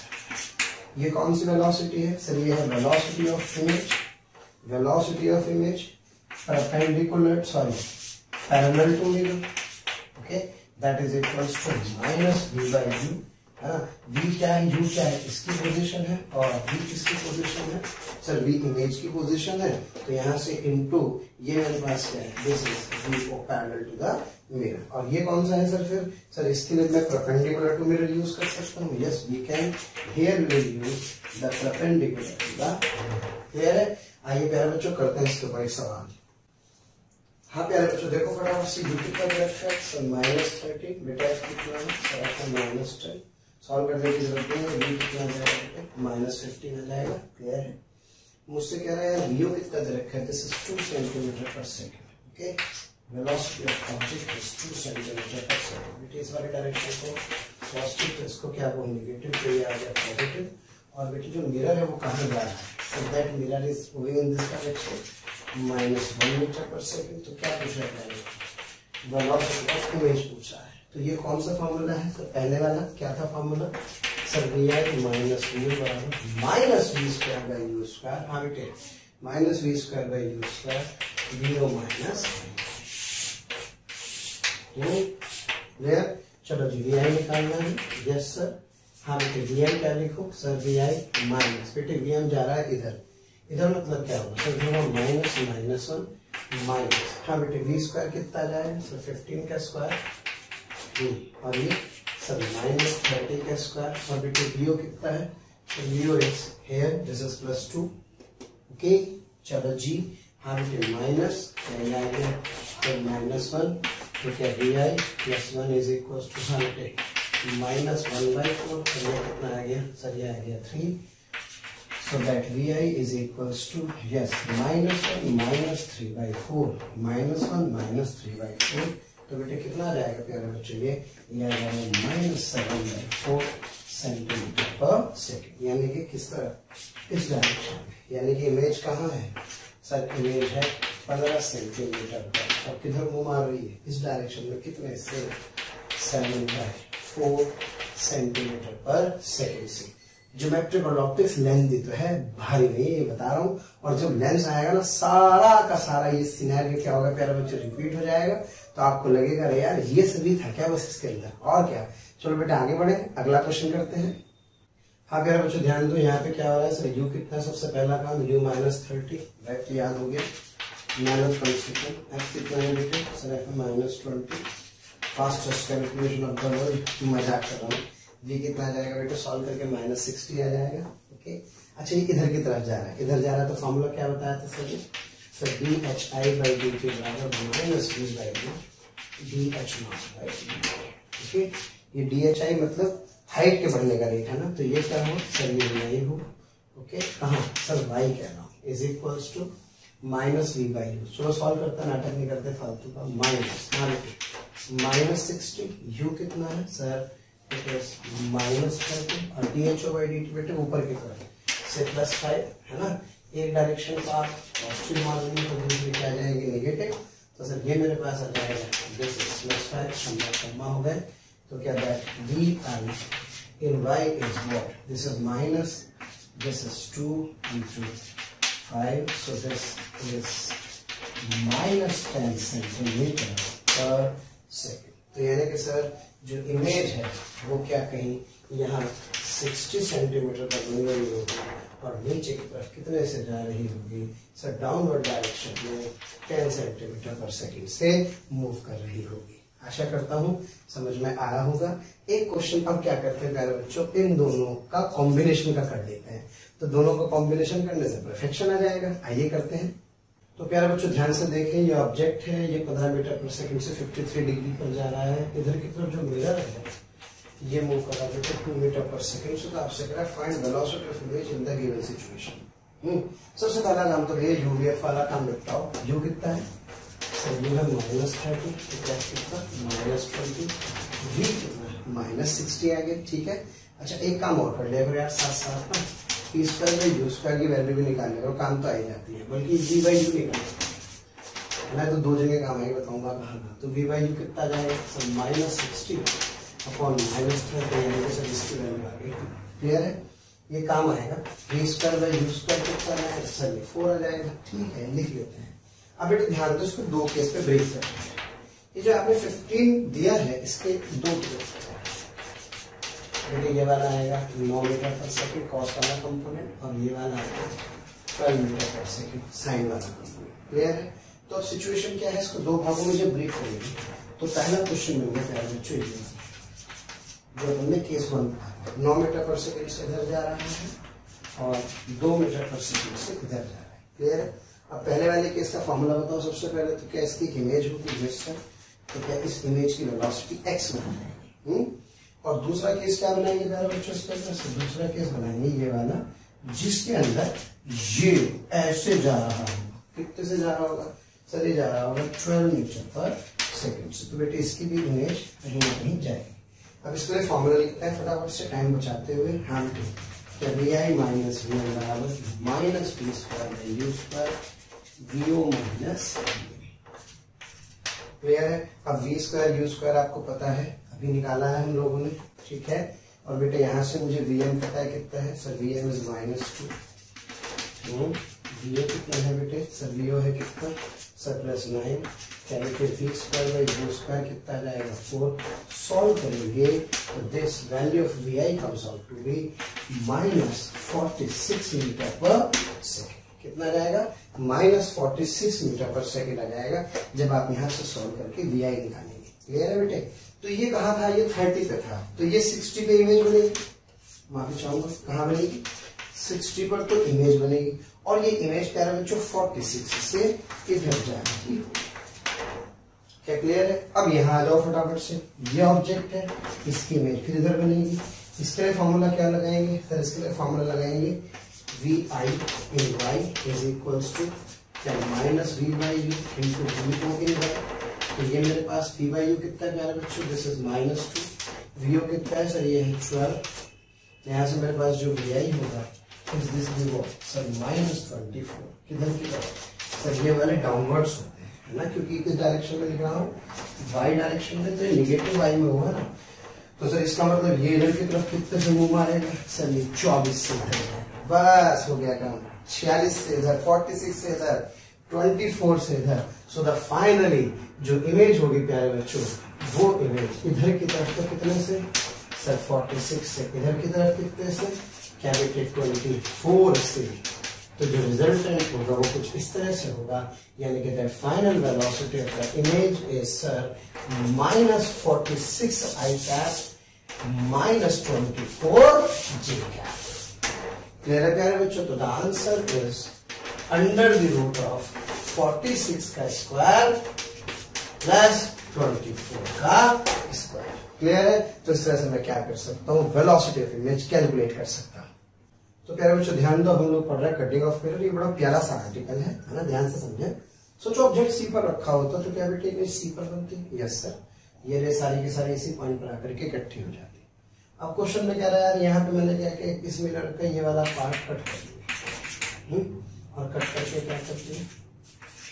कट करके रिमूव कर दिया, है ना। शिफ्ट नहीं किया, कट किया और रिमूव किया। तो जरा सोचो बेटे, क्या ये कुछ ऐसा आ गया होगा? ये वाला पार्ट गायब कर दिया।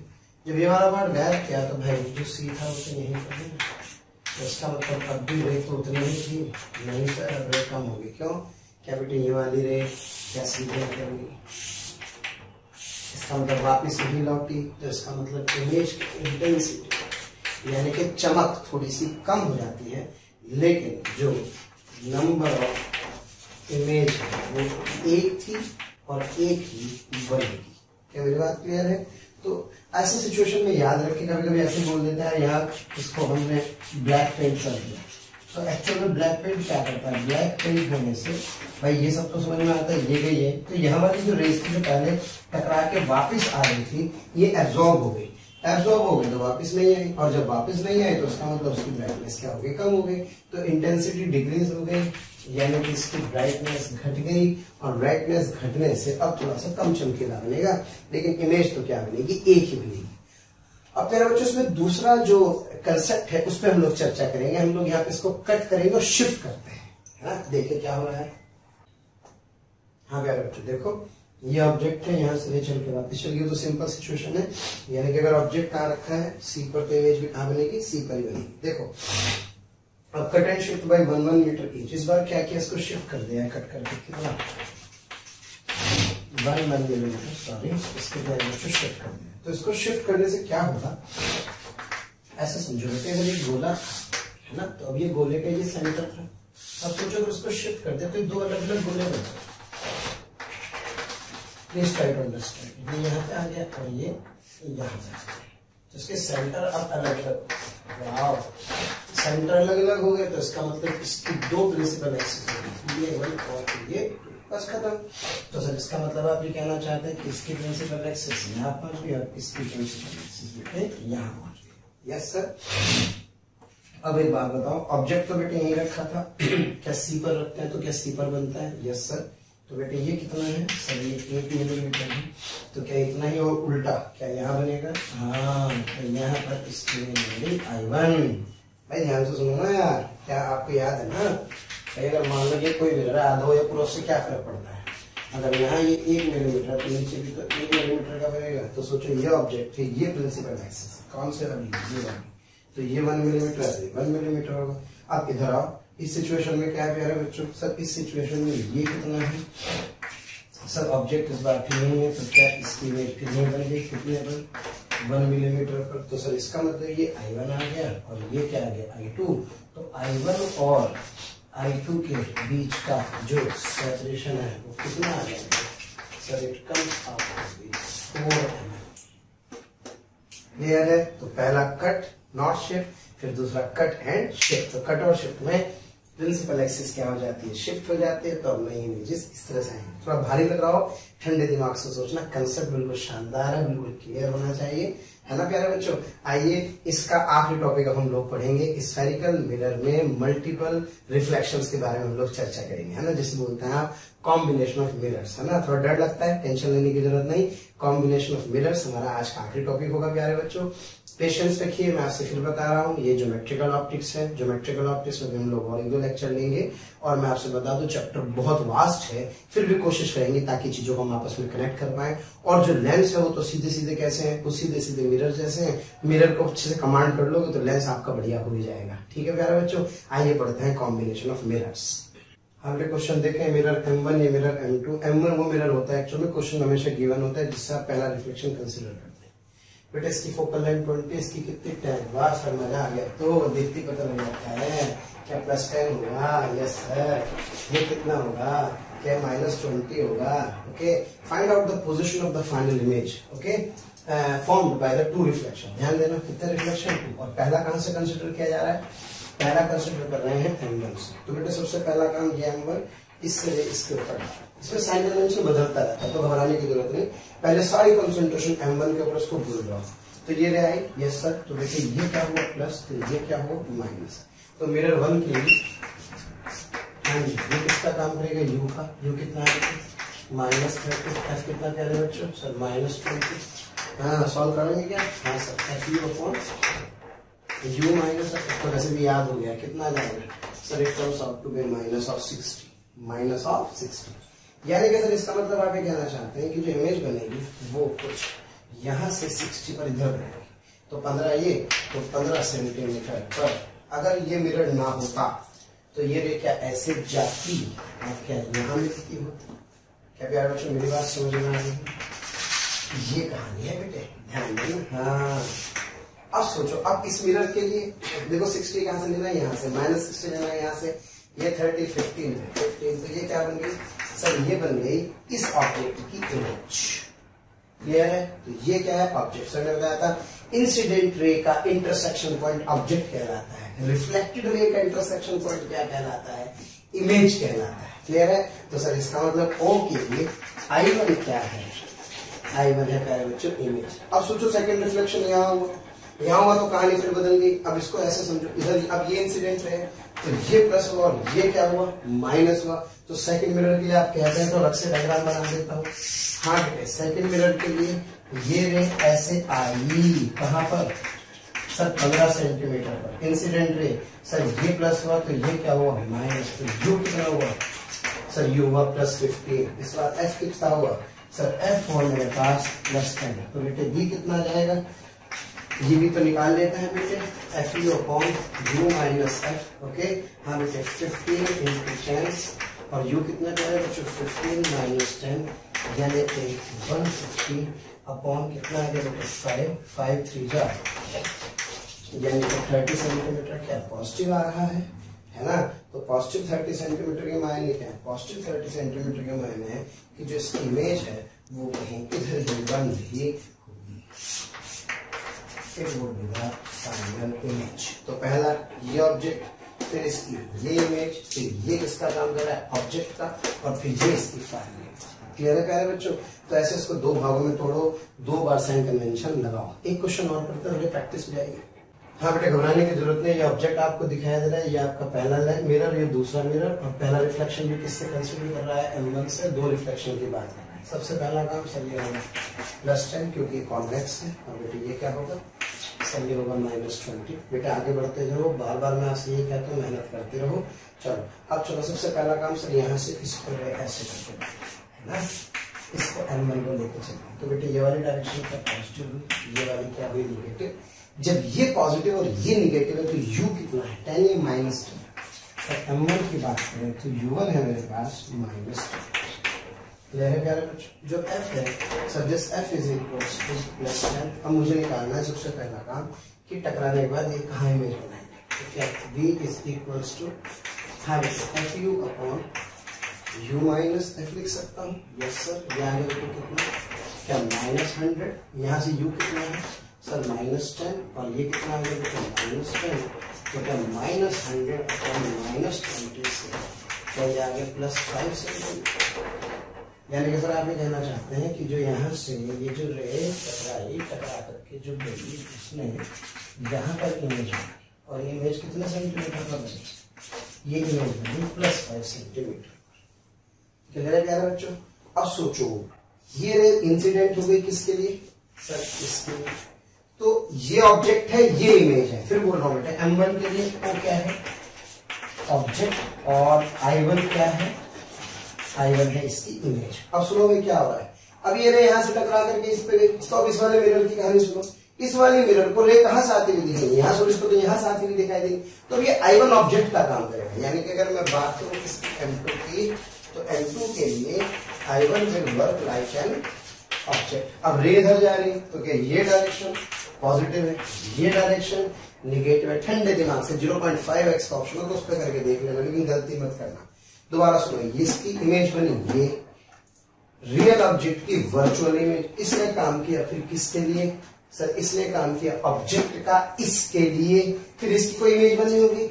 अब बताओ ये 45 है, ये 10 है, ये कितना है 5, तो टोटल कितना हो गया sir that u is equals to -60। Yes, क्योंकि रे इधर है तो ये -60 हुआ। मजा आ गया सर, मेहनत ही नहीं करनी पड़ी। -20 तो v कितना आएगा -30। तो क्या इसका मतलब ये वाली रेट यहाँ काटेगी तो ये वाली जो इमेज आ जाएगी वो कहाँ पर आ जाएगी 30 सेंटीमीटर पर आ जाएगी। क्लियर है? तो ये होगी फाइनल इमेज। तो पहली बार ये ऑब्जेक्ट, फिर इसकी ये इमेज, फिर ये ऑब्जेक्ट का काम करेगा इसके लिए और फिर इसकी ये इमेज। तो इस तरह से हम लोग क्या कर सकते हैं, इस मल्टीपल रिफ्लेक्शन को देख सकते हैं। मेरे प्यारे बच्चों आगे बढ़ते हैं। प्यारे बच्चों बहुत ही बेसिक सवाल है, लेक्चर को पूरा देख रहे हैं क्या, हिम्मत है थोड़ी सी और? भाई देखो ऑप्टिक्स में तो मेहनत आपको करनी पड़ी, कर भी रहे हैं, थोड़ी सी और मेहनत करो। देखो बेटे क्वेश्चन बड़ा अच्छा स्टैंडर्ड क्वेश्चन है, अक्सर पूछा जाता है। ये ऑब्जेक्ट रखा है मिरर से 20 सेंटीमीटर पर और इससे 30 सेंटीमीटर। क्लियर है? तो आपसे कह रहा है find the focal length of the convex mirror. आपको कॉन्वेक्स मिरर की क्या निकालनी है, फोकल लेंथ निकालनी है। जबकि कह रहा है जो image form by the plane mirror and the convex mirror coincide, जबकि दोनों की इमेज क्या कर रही है कॉन्साइड कर रही है। कुछ नहीं है, ध्यान दो सबसे पहले बेटे प्लेन मिरर की बड़ी खास बात होती है। क्या सर? प्लेन मिरर की खास बात होती है कि ऑब्जेक्ट डिस्टेंस और इमेज डिस्टेंस क्या होती है बराबर। तो सर इसका मतलब आप ये कहना चाहते हैं कि अगर ये केवल इसकी इमेज बनाता होता तो ये 20 होता तो क्या इसकी इमेज प्यारे बच्चों यहाँ से 20 पर बनती। बस खत्म सवाल। ये 20 है तो ये भी कितना हुआ 20 हुआ। तो सर इसका मतलब इस ऑब्जेक्ट की ये इमेज है। अच्छा फिर ये क्या कह रहा है क्वेश्चन वाला, क्वेश्चन कह रहा है यार जो इमेज है कॉन्साइड करती है प्लेन मिरर की और किसकी कॉन्वेक्स मिरर की। कह रहा है कॉन्वेक्स मिरर बनाता तो भी इमेज यहीं पे बनाता। लो जी हो गया काम। क्या बेटे आपको भी मिल गया? Yes sir. कितना आ गया बेटे सर? ये आ गया 10। एफ तो निकालना है। आप बताओ इसको सॉल्व कर लो सिंपल। किसके लिए? मिरर के लिए। ये हो गया आपका ऑब्जेक्ट, ये डिस्टेंस कितनी हो गई सर मिरर के लिए 30 सेंटीमीटर। ये बन गई सर इमेज कितने पर क्या बेटे 10 पर। तो u इज इक्वल टू कितना sir? u is equal to -30। हाँ बेटे v इज इक्वल टू कितना +10। मुझे निकालनी है फोकल लेंथ।